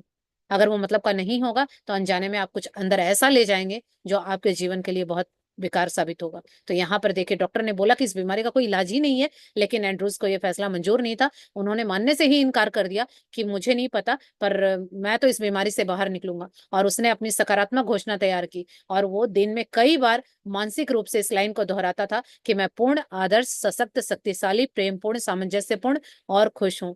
और इस बात को वो बार बार दोहराता था, और सोते जागते ये जो लाइन थी, ये प्रार्थना थी, उसके होठों पे रहती थी, और वो दूसरों के लिए भी प्रार्थना करता था और प्रेम तथा सेहत के विचार भेजता था। देखिए, अभी मैंने कहा था ना कि जो व्यक्ति खुद से प्रेम करता है, तकलीफों में भी खुश रहता है, वही दूसरों को सच्ची दुआएं देता है। अब ये व्यक्ति बीमारी होने के बावजूद मानने को तैयार नहीं कि मैं बीमार हूँ, तो भी ये दूसरों को सेहत की और खुशियों की प्रार्थनाएं दे रहा है, ब्लेसिंग दे रहा है। ये होता है। अभी मैं आपको बोलूँ ना कि दूसरों के लिए अच्छा अच्छा बोलिए, अगर आप खुद के लिए अच्छा नहीं बोल सकते तो नहीं बोल पाएंगे दूसरों को। यही पहचान होती है। दूसरे और कुछ नहीं है, आपका आईना है। अगर आईने में देख के आप खुद को प्यार नहीं कर सकते, खुद की इज्जत नहीं दे सकते, बाहर से नहीं मिलने वाली। बाहर और कोई कुछ नहीं है। जब आप खुद को समझने लगते हैं तो बाहर के लोग भी समझने लगते हैं। तो बस इतना से ही बात है। अब वो इस लाइन को बार बार बोलते थे, सोते जगते उनके दिमाग में यही लाइन चलती थी, और वो खुद के लिए भी, औरों की सेहत के लिए भी प्रेम और सेहत के विचार भेजते थे। अब उनके मानसिक नजरिए में ये इस तरह से हो गई कि कई गुना उनके पास ये बन के लौटा। और देखिए, हम इंसान हैं, हमारे अंदर बहुत सारे इमोशन आएंगे। उनके मन में भी डर आता था, क्रोध आता था, ईर्ष्या और जलन आती थी। जब भी इस तरह के विचार आते थे, यानी जो जो व्यक्ति कॉन्शियस होगा उसे पता होगा, ऐसा नहीं है कि हम लोग बिल्कुल साधु हो जाएंगे, सब कुछ आएंगे वो विचार, बुरे विचार, क्योंकि मिल ली है ना, दोस्ती तो हो चुकी है, अभी ना हम उनको छोड़ रहे हैं। तो अब मान लीजिए कि कोई पुराने दोस्त, अब आपको पता चल गया कि अरे इनका बिहेवियर, इनका नेचर अच्छा नहीं है, मुझे इनके साथ नहीं रहना, मम्मी पापा गुस्सा करेंगे या मेरे जीवन पे असर पड़ रहा है बुरा, तो आप छोड़ देते हैं। लेकिन ऐसा थोड़ी है आपने उनको छोड़ दिया वो थोड़ी ही छोड़ेंगे, कहीं रास्ते में मिल गए तो हेलो हाय तो करनी होगी ना। लेकिन आप ज्यादा देर वहां नहीं खड़े रहेंगे, आप ज्यादा यारी दोस्ती नहीं होगी। तो सेम इसी तरह से ये पुराने जो विचार हैं, ये गलत, ये आएंगे। लेकिन उस टाइम जैसे ही उनको ये कोई विचार आते थे, वो उनको पता चल जाता था कि मैं कुछ बुरा सोच रहा हूँ या मैं डर रहा हूँ, तो तुरंत इस लाइन को फिर से तेज तेज बोलना शुरू कर देते थे। अब यहाँ क्या हुआ कि जैसे ही लगा रही कहीं कुछ हो गया, तो कहीं डॉक्टर की बात सच हो गई, तो ये जैसे ही मन में आया, फिर से उन्होंने ये लाइन दोहरानी चालू कर दी तेज तेज। अब क्या हुआ, फिर वो ध्यान डाइवर्ट हो गया, और अब चेतन मन में फिर वही लाइन गई, डरने के बावजूद भी, क्रोध आने के बावजूद भी। और जब ये बार बार उन्होंने ये लाइन बोली, तो ये अवचेतन मन में इस तरह से घुस गई कि प्रकृति ने प्रतिक्रिया दी, यानी अवचेतन मन ने इसको क्रिएट कर दिया, और वह व्यक्ति सशक्त और स्वस्थ बन गया, क्योंकि उसकी लाइन में है कि मैं सशक्त और स्वस्थ और खुश हूं। तो ऐसा ही हुआ। और बाइबल के इसके कथन भी यही है कि अपने रास्ते जाओ, तुम्हारी आस्था में तुम्हें पूर्ण बना दिया है। यानी बाइबल में भी लिखा हुआ है कि जिस चीज पे आप विश्वास करते हैं, वो रास्ता आपका ही होगा। अब वो विश्वास आपका है कि आप बीमारी में विश्वास करते हैं या सेहत में विश्वास करते हैं। तो इस व्यक्ति ने अपनी सिर्फ एक लाइन और विश्वास से उस बीमारी को ठीक कर दिया, जिसका तो इलाज ही नहीं था। सोचिए, इलाज है तो आदमी सोचे भी कि किसी से करवा लूं, लेकिन डॉक्टर ने तो बोला ये लाइलाज है। लेकिन ये हमें स्वीकार करना होगा कि हमारा शरीर जिसने बनाया है, वो इसको ठीक भी कर सकता है। तो इसी तरह से अपने जीवन में सामान्यता को अपनाइए, प्रकृति के नियमों को अपनाइए, तभी आप जीवन में आगे बढ़ सकते हैं। चलिए आगे बढ़ते हैं। अवचेतन शक्तियों में आस्था आपका इलाज करती है। एक युवक अवचेतन मन की उपचारक शक्ति पर मेरे भाषण सुनने आता था। उसकी आंखों में गंभीर समस्या थी। नेत्र विशेषज्ञ ने उससे कहा कि उसे एक नाजुक और खतरनाक ऑपरेशन कराना होगा। प्रार्थना के वैज्ञानिक आधार के बारे में सीखने के बाद इस युवक ने खुद से कहा, मेरे अवचेतन ने मेरी आंखें बनाई है, इसलिए यह मेरा उपचार कर सकता है।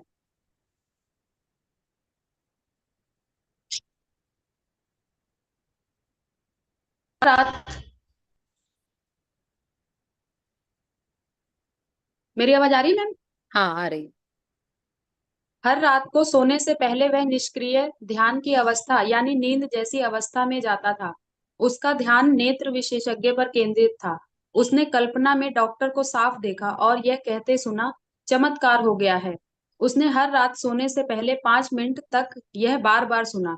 3 सप्ताह बाद वह एक बार फिर नेत्र विशेषज्ञ के पास गया, जिसने उसकी आंखों की जांच की। डॉक्टर को जब यकीन नहीं हुआ तो उसने उसकी दोबारा जांच की और हैरानी से बोला, यह तो चमत्कार हो गया। क्या हुआ था?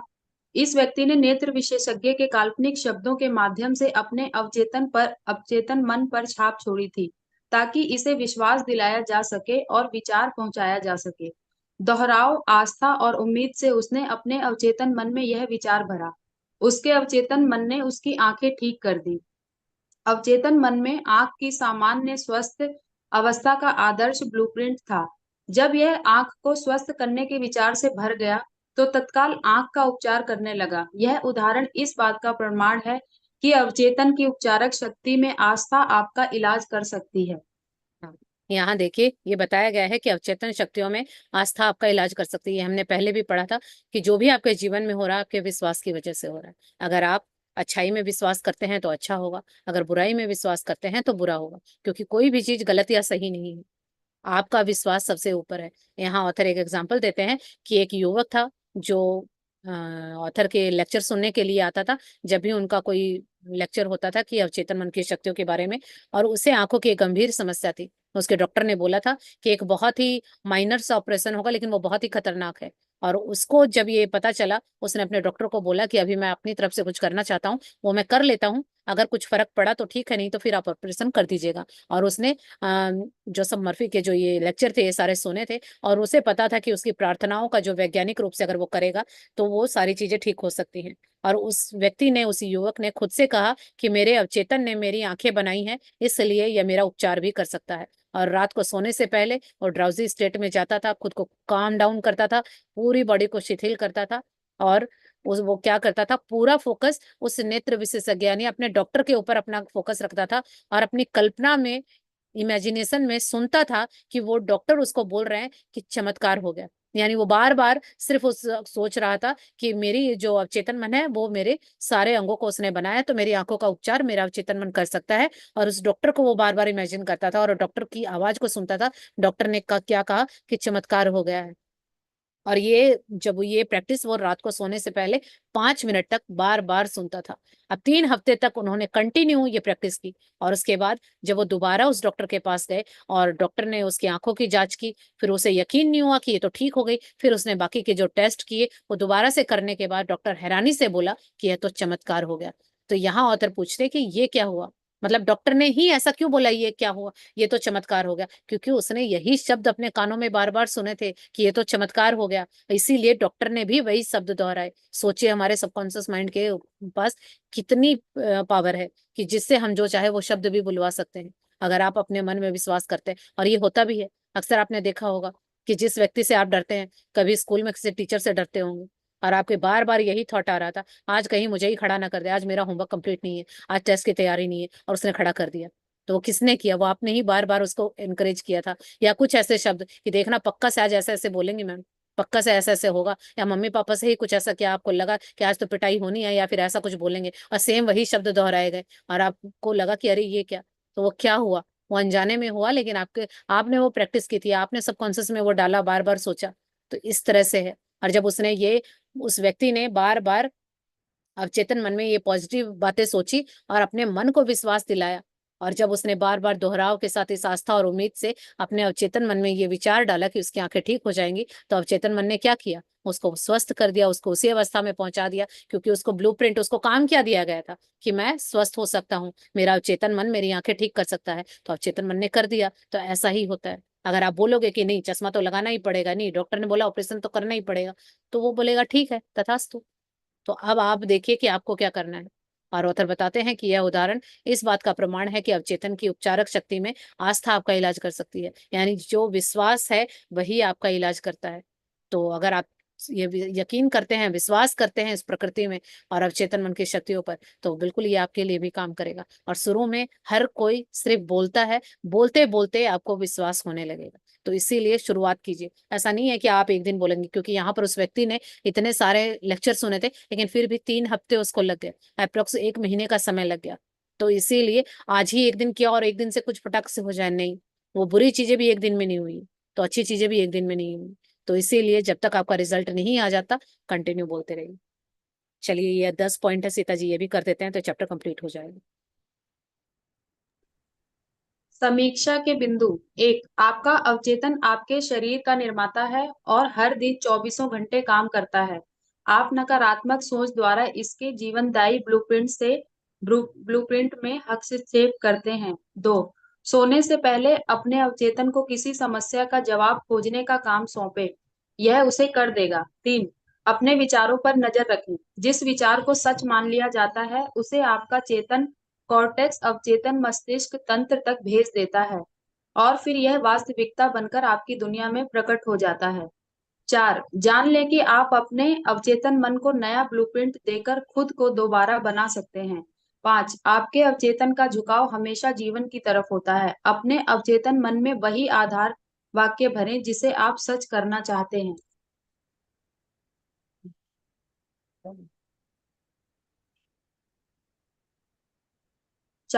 हो। आपका अवचेतन हमेशा आपके आदतन मानसिक विचार तंत्र के अनुरूप परिणाम देगा। 6, आपका शरीर हर 11 महीने में नया बन जाता है। अपने विचार बदलकर अपने शरीर को बदल दें। 7, स्वस्थ होना सामान्य है, बीमार होना असामान्य है। सही सामंजस्य के निहित सिद्धांत हैं। 8, ईर्ष्या, डर, चिंता और तनाव आपकी तंत्रिकाओं तथा ग्रंथियों को कमजोर या नष्ट कर देते हैं। जिससे सभी तरह की मानसिक और शारीरिक बीमारियां उत्पन्न होती हैं। 9, आप चेतन रूप से जिसमें विश्वास करते हैं और जिसे सच मानते हैं वह आपके मस्तिष्क, शरीर और परिस्थितियों में प्रकट हो जाएगा। अच्छाई की घोषणा करें और जीवन की खुशी पाएं। हाँ, यहाँ देखिए इस चैप्टर के ये की पॉइंट है, यानी समरी बताई गई है। पहला पॉइंट है कि आपका अवचेतन मन आपके शरीर का निर्माता है, यानी आपके अवचेतन मन ने ही आपके शरीर को बनाया है और ये 2400 घंटे काम करता है। और आप जो भी नेगेटिव सोचते हैं इसके द्वारा इसके ब्लूप्रिंट में हस्तक्षेप होता है, यानी इसका काम है अच्छा सोचना, अच्छा बनाना, सब कुछ जीवन में अच्छा करना। लेकिन जैसे ही कुछ हम बुरा सोचते हैं तो वो क्या करते हैं, उस अच्छे में ये बुरा कर देता है। यानी आपकी मम्मी ने खीर बनाई और आपने जाके नींबू डाल दिया, तो अब इसमें किसकी गलती है? तो सेम ऐसा ही हम भी करते हैं। ये तो अच्छा अच्छा कर रहा है, ये चाह रहा है हमें सेहत भी मिले, दौलत भी मिले, रिश्ते भी अच्छे हों, हम जीवन में ग्रोथ करें या हमारे सपने पूरे हों, ये तो लगा हुआ है काम पे। तभी तो छोटे बच्चों का जीवन कितना खुश सुखमय होता है। वो ना कमाते हैं ना कुछ करते हैं, मतलब उनकी शारीरिक क्रियाएं, नहलाना धुलाना सब कुछ दूसरों की टेंशन है। नहीं नहाया तो उसकी मम्मी को चिंता, उसको कोई फर्क नहीं है। कुछ करो मत करो, नहीं खिलाया तो उसको भी चिंता नहीं, सारी चिंताएं किसको है? दूसरों की। लेकिन जब से हमारा दिमाग चालू होता है वो सारी चिंताएं हम खुद ले लेते हैं और जीवन में ऐसे दुखी होना चालू करते हैं कि ऊपर ही पहुंच जाते हैं, वो दुख कम नहीं होते हैं। तो इसीलिए बचपन जैसा जीवन जीना है कि लोग हमारी चिंताएं करें, खुश रहें। तो अब चेतन मन को करने दीजिए जो कुछ भी कर रहा है, वहां अपना हस्तक्षेप मत कीजिए। जब हम अपने ज्ञान के द्वारा उसको बीच में रोक देते हैं तो उसके ब्लूप्रिंट को हम चेंज कर देते हैं और वो बेचारा अच्छा बनाने जा रहा था वहां हम बुरी चीजें बनवा लेते हैं। तो इसीलिए यही हम गलती करते हैं। अगला है कि सोने से पहले अपने अवचेतन मन को किसी समस्या का जवाब खोजने का काम सौंप दीजिए और ये उसे कर देगा। जीवन में कुछ भी अभी समस्या, कुछ भी चैलेंज चल रहा है, उसको बोलिए कि इसका क्या इलाज है, मुझे क्या करना चाहिए, क्या रास्ता। दूसरों से मत पूछिए। अक्सर हमारे साथ होता है कि जीवन में कोई दुविधा, कोई समस्या आती है तो हम अपने नियर एंड डियर को ढूंढते हैं। तो आपके जीवन में क्या है, आपके लिए क्या अच्छा है, आपसे बेहतर कोई नहीं जानता। तो इसीलिए सजेशन सबसे लीजिए, लेकिन डिसीजन आपका होना चाहिए और वो डिसीजन आप अपने अवचेतन मन को सौंप दीजिए। उसको पता है कि आपके लिए क्या अच्छा है और कितनी आसानी से और कैसे क्या आएगा। तो उसको रात को सोने से पहले बोलिए और फिर वो उस काम पे लग जाएगा। और जो भी आप उससे जवाब मांगेंगे वो बिल्कुल आपको देगा। और अपने विचारों पर नजर रखिए। क्या आप सोचते हैं कि जैसे जिस विचार को आपने सच मान लिया है वो आपके अवचेतन मस्तिष्क में जाएगा और फिर वो मस्तिष्क, वो अवचेतन मस्तिष्क क्या करेगा, उसको सच बना के आपके जीवन में लाके खड़ा कर देगा। तो अपने विचारों पर थोड़ा अवेयर रहिए कि सारा दिन में आप क्या सोचते हैं। कहीं गलत सोचते हैं, वो गलत आपके अंदर जा रहा है और अवचेतन में चला गया तो वो उसके काम पे लग जाता है, क्योंकि उसका तो काम ही यही है। खाली तो वो बैठता नहीं है, उसको कुछ ना कुछ चाहिए। जैसे अलादीन का चिराग था ना, उसने पहले ही बोला था कि मैं खाली नहीं बैठूंगा, चाहे कुछ भी करना, खाली बैठते के साथ वापस मैं उस बोतल में घुस जाऊंगी। तो क्या करते थे, उसको काम पे लगाए रखते थे, ये नहीं ऐसा करो ऐसा करो। तो काम भी तो सही दोगे ना, गलत तो नहीं दे सकते। तो सेम इसी तरह से हमारा मस्तिष्क भी है। तो इसीलिए सकारात्मक विचार रखिए, अवेयर रहिए, हर पल अपने आप पे कमांड रखिए। दूसरों की निगाह बाद में रख लीजिएगा कि पड़ोसी के घर में क्या हो रहा है, वो बाद में देखेंगे। पहले अपने दिमाग में क्या हो रहा है, कि मेरे अंदर कौन से विचार चल रहे हैं जो खराब तो नहीं है, उनको चेक कीजिए। क्योंकि एक भी चीज अगर अंदर गलत गई तो वो फिर वो सच बना के आपके सामने आ जाएगी। तो अपने विचारों का ख्याल रखिए, उस पर नजर रखिए।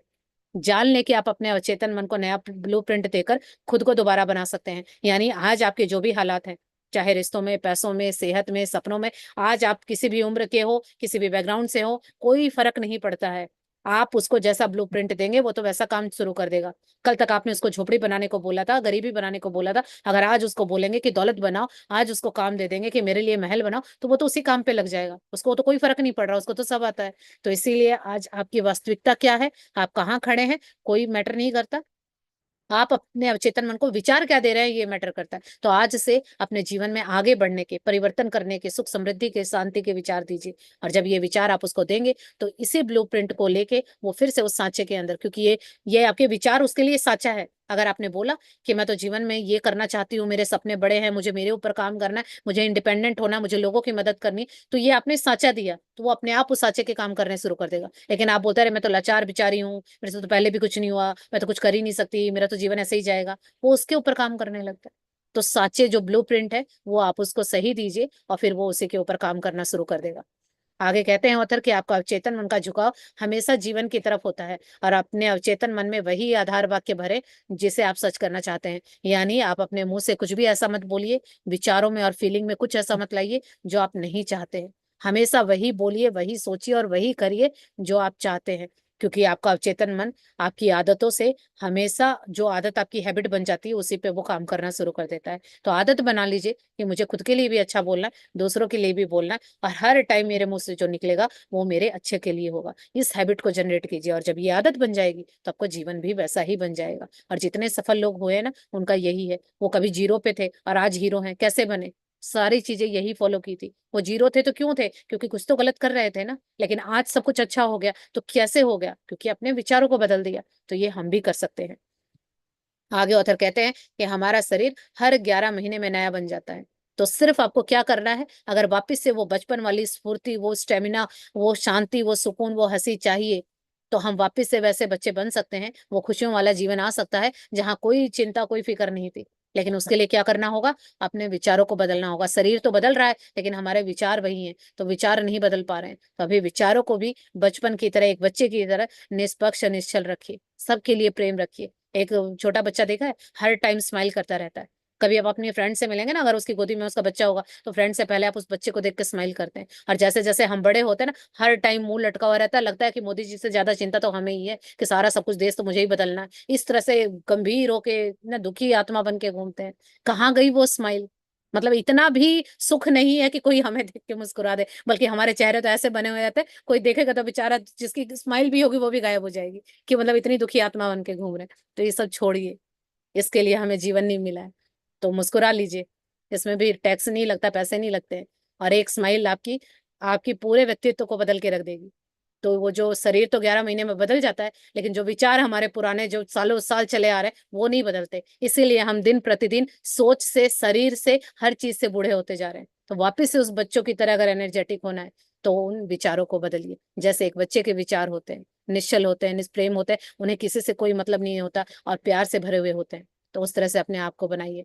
और स्वस्थ होना सामान्य है, इस मिथ को निकाल दीजिए कि बीमारियां तो कॉमन है। बीमारियां कॉमन नहीं है, हेल्थ कॉमन है। तो स्वस्थ होना सामान्य है, बीमार होना असामान्य है। अगर कोई बीमारी है तो अपने आप को सामान्य मत समझिए, ये सामान्य का लेबल लगा के उनको झेलते रहते हैं, बल्कि अपने आप को बोलिए कि नहीं, कुछ तो गड़बड़ है।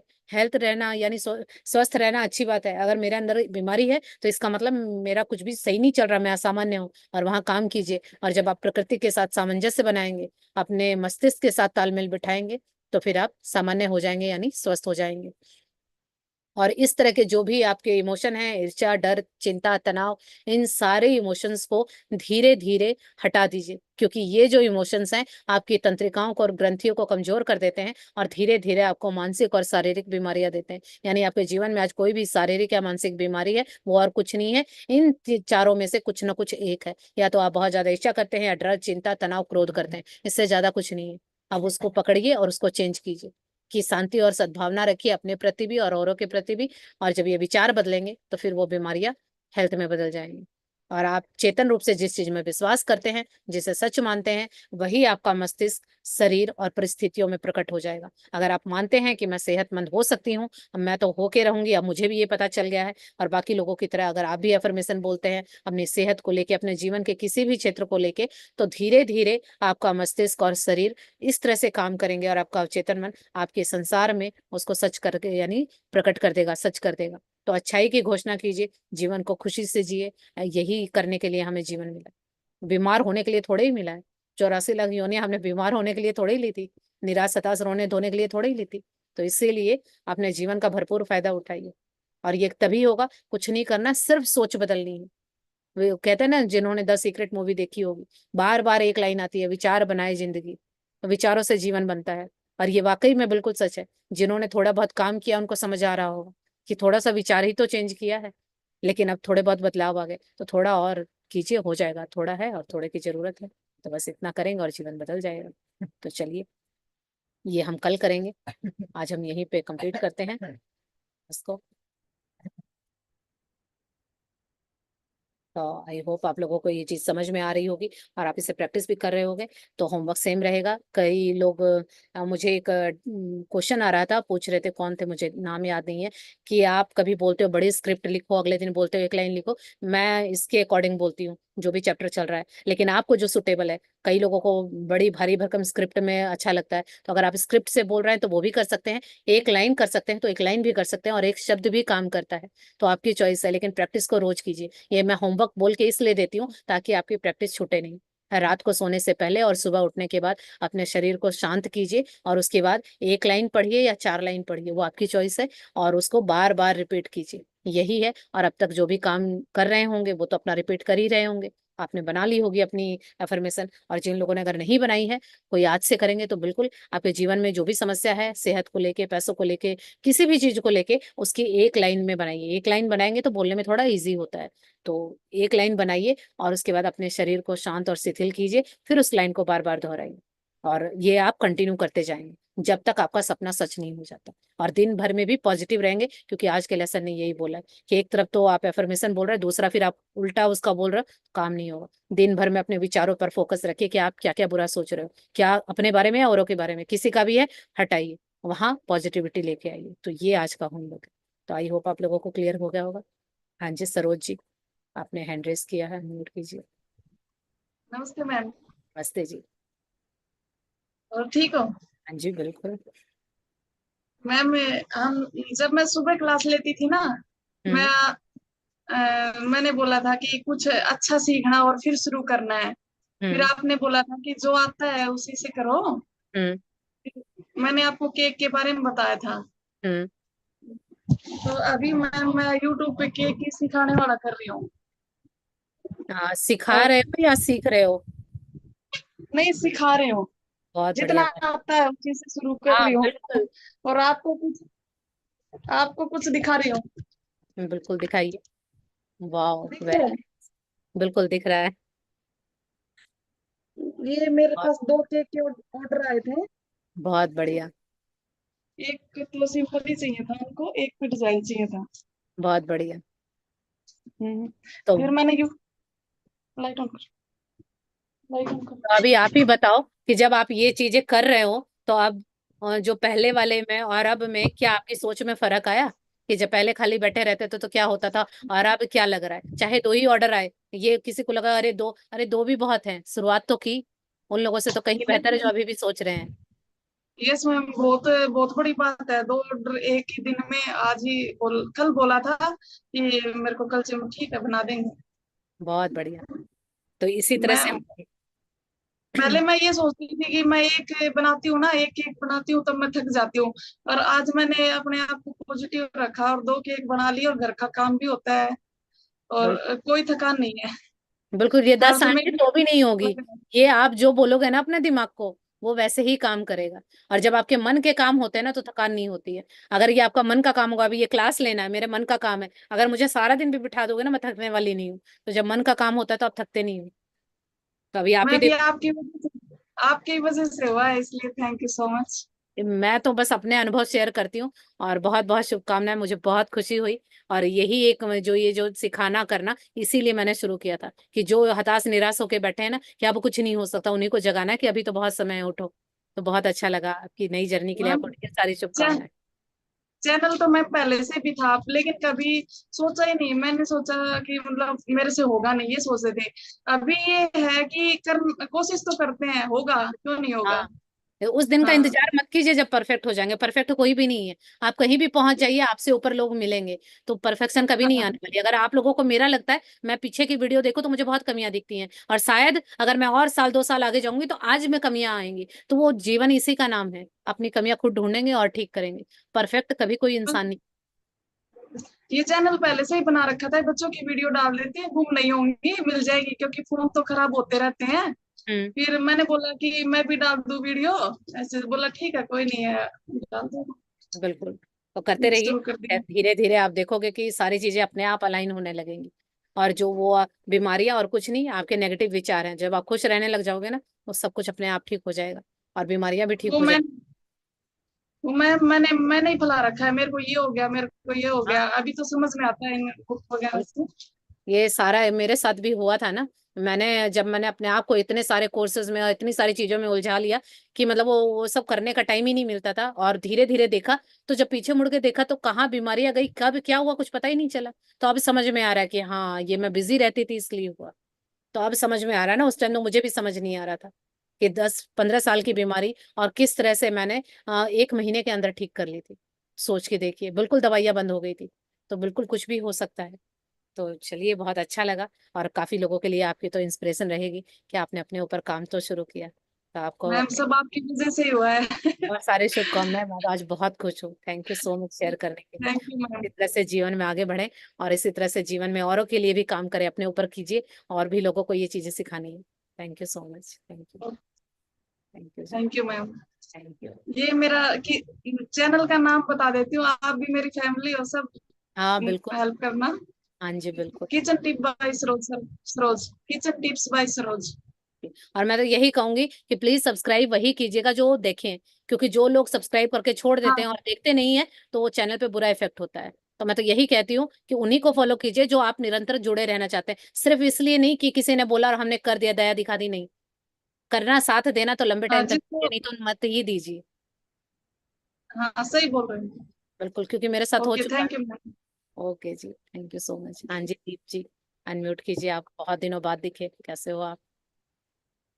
Good evening ma'am. Good. Thank you. मतलब आपसे बात करके ना बहुत अच्छा लगता है। मतलब आपकी वजह से ना बहुत कुछ नया मिलता है अपनी जिंदगी में। जी, थैंक यू सो मच। तो मुझे तो मतलब क्या हुआ कि मतलब जब से आपको पता ही है थोड़ी सी मेरी अभी चल रहा है जो टाइम चल रहा है। तो हम्म। अभी सुबह की क्लास नहीं ले पाती। हम्म। तो मतलब सुबह उठा भी नहीं जाता था ना, मतलब कितना टाइम हो गया।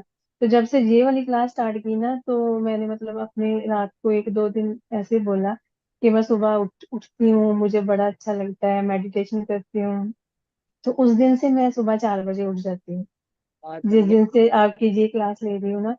तो एक और शेयरिंग आपको बतानी थी।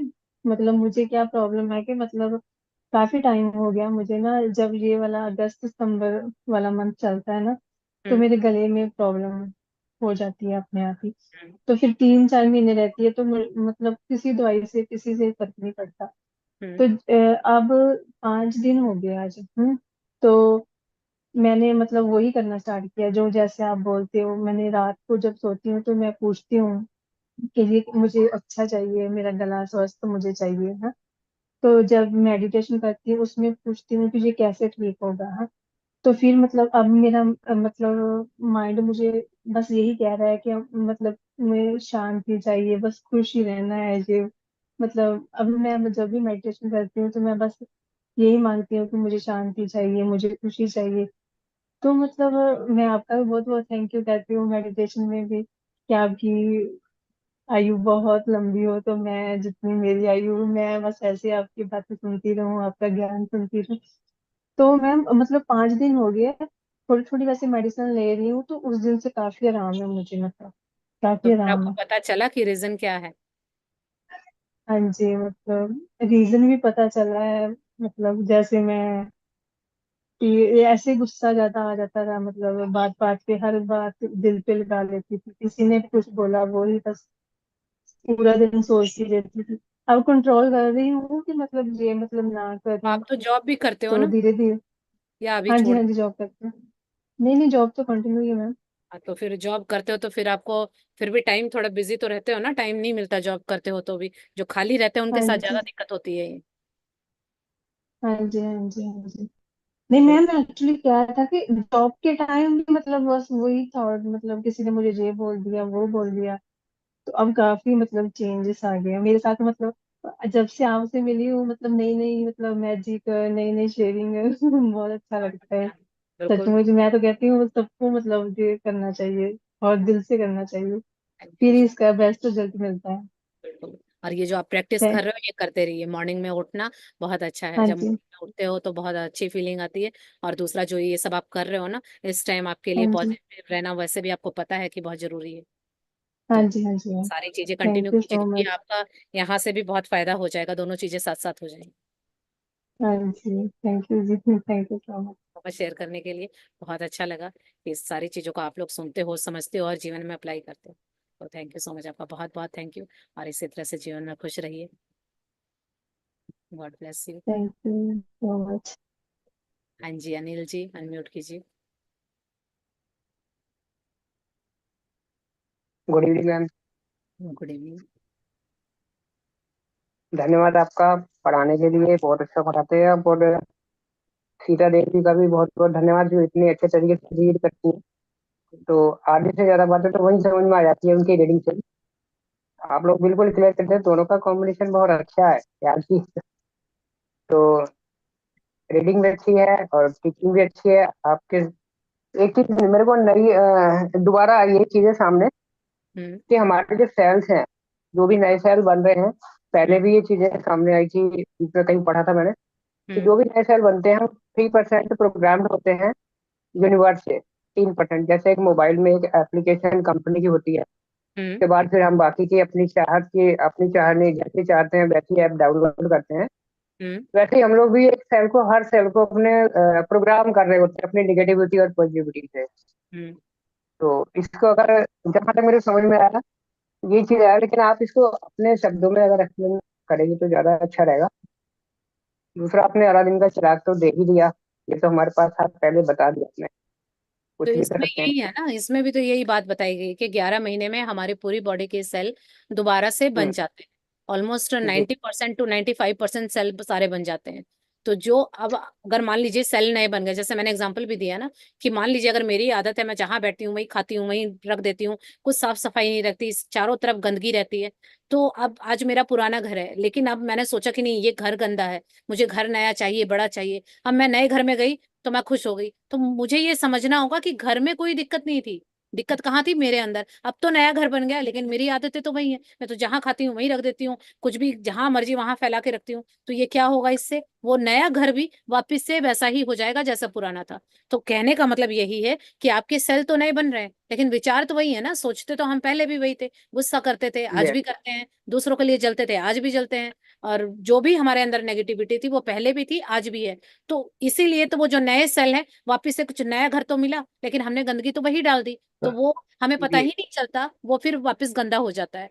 तो यही हमारे साथ हो रहा होता है। तो अब अगर वो नए का हमें फायदा उठाना है, आपने देखा होगा कि जितने सफल लोग हैं, पॉजिटिव लोग हैं, वो लोग बीमार कम पड़ते हैं और बहुत ज्यादा खुश रहते हैं। क्यों? क्योंकि वो जो नए सेल बन रहे हैं उनका वो फायदा उठाते हैं, कि एक तो नया सेल बना यानी नया घर मिला, और मैंने अपनी आदतों को बदला, मैंने अपने विचारों को बदला, अब मैं स्वस्थ रहने लगी, साफ रहने लगी, सफाई रखने लगी, तभी तो वो नया घर मेरे काम का दिखेगा। क्योंकि गड़बड़ घर में नहीं, गड़बड़ तो मेरे अंदर थी। तो सेम यही है कि सोच पे हमारा दिक्कत है ना, कि हम बुरा ज्यादा सोचते हैं, चाहे गुस्सा करते हैं, जी दूसरों से जलन करते हैं। तो जब वो 11 महीने में जो वो नई सेल बनते हैं, तो उसको हम अच्छी मेमोरी देंगे तो वो और अच्छे से होगा। और जब अच्छी चीजें होंगी लाइफ में, तो ऑलरेडी हम ग्रोथ करेंगे, वो बीमारियां गायब हो जाएंगी सब। ये मेरे साथ क्या हुआ, ये सब कुछ अपने आप कैसे हो गया? अब कई लोग कहते हैं कि किस्मत अच्छी थी, तो मैं तो यही कहती हूँ, इससे पहले किस्मत कहाँ गई थी? जब इतना जीवन रोने धोने में निकला, तो उस टाइम मेरी किस्मत थी। अब मुझे समझ आया कि ठीक है, किस्मत होती है नहीं होती मुझे नहीं पता, लेकिन हाँ, इंसान के विचार और कर्म तो जरूर होते हैं, क्योंकि मैंने मेरे विचारों से और कर्मों से बहुत चीजें मैंने अपनी ठीक की है। तो मुझे तो विश्वास है कि अगर कुछ भी गड़बड़ हो रहा है, क्योंकि पुराना पैटर्न कहीं ना कहीं अंदर रहता है, तो उसको ढूंढना है, उसके ऊपर काम करना है और नया पैटर्न बनाना है। तो फिर अब जो भी चैलेंजेस हैं वो भी निकल जाएंगे। Yes yes, thank you so much ma'am. आपने पैटर्न को पॉजिटिव कीजिए ना, चेंज कीजिए। हाँ। Thank you so much ma'am. Thank you जी, thank you so much. Thank you, आप सभी का बहुत बहुत थैंक यू, इतने पेशेंस से मुझे सुनने के लिए और इतनी देर तक यहाँ तक बने रहने के लिए। और सीता जी का भी बहुत बहुत थैंक यू, इतने अच्छे से रीड करने के लिए। आप सभी का बहुत बहुत धन्यवाद। Thank you so much.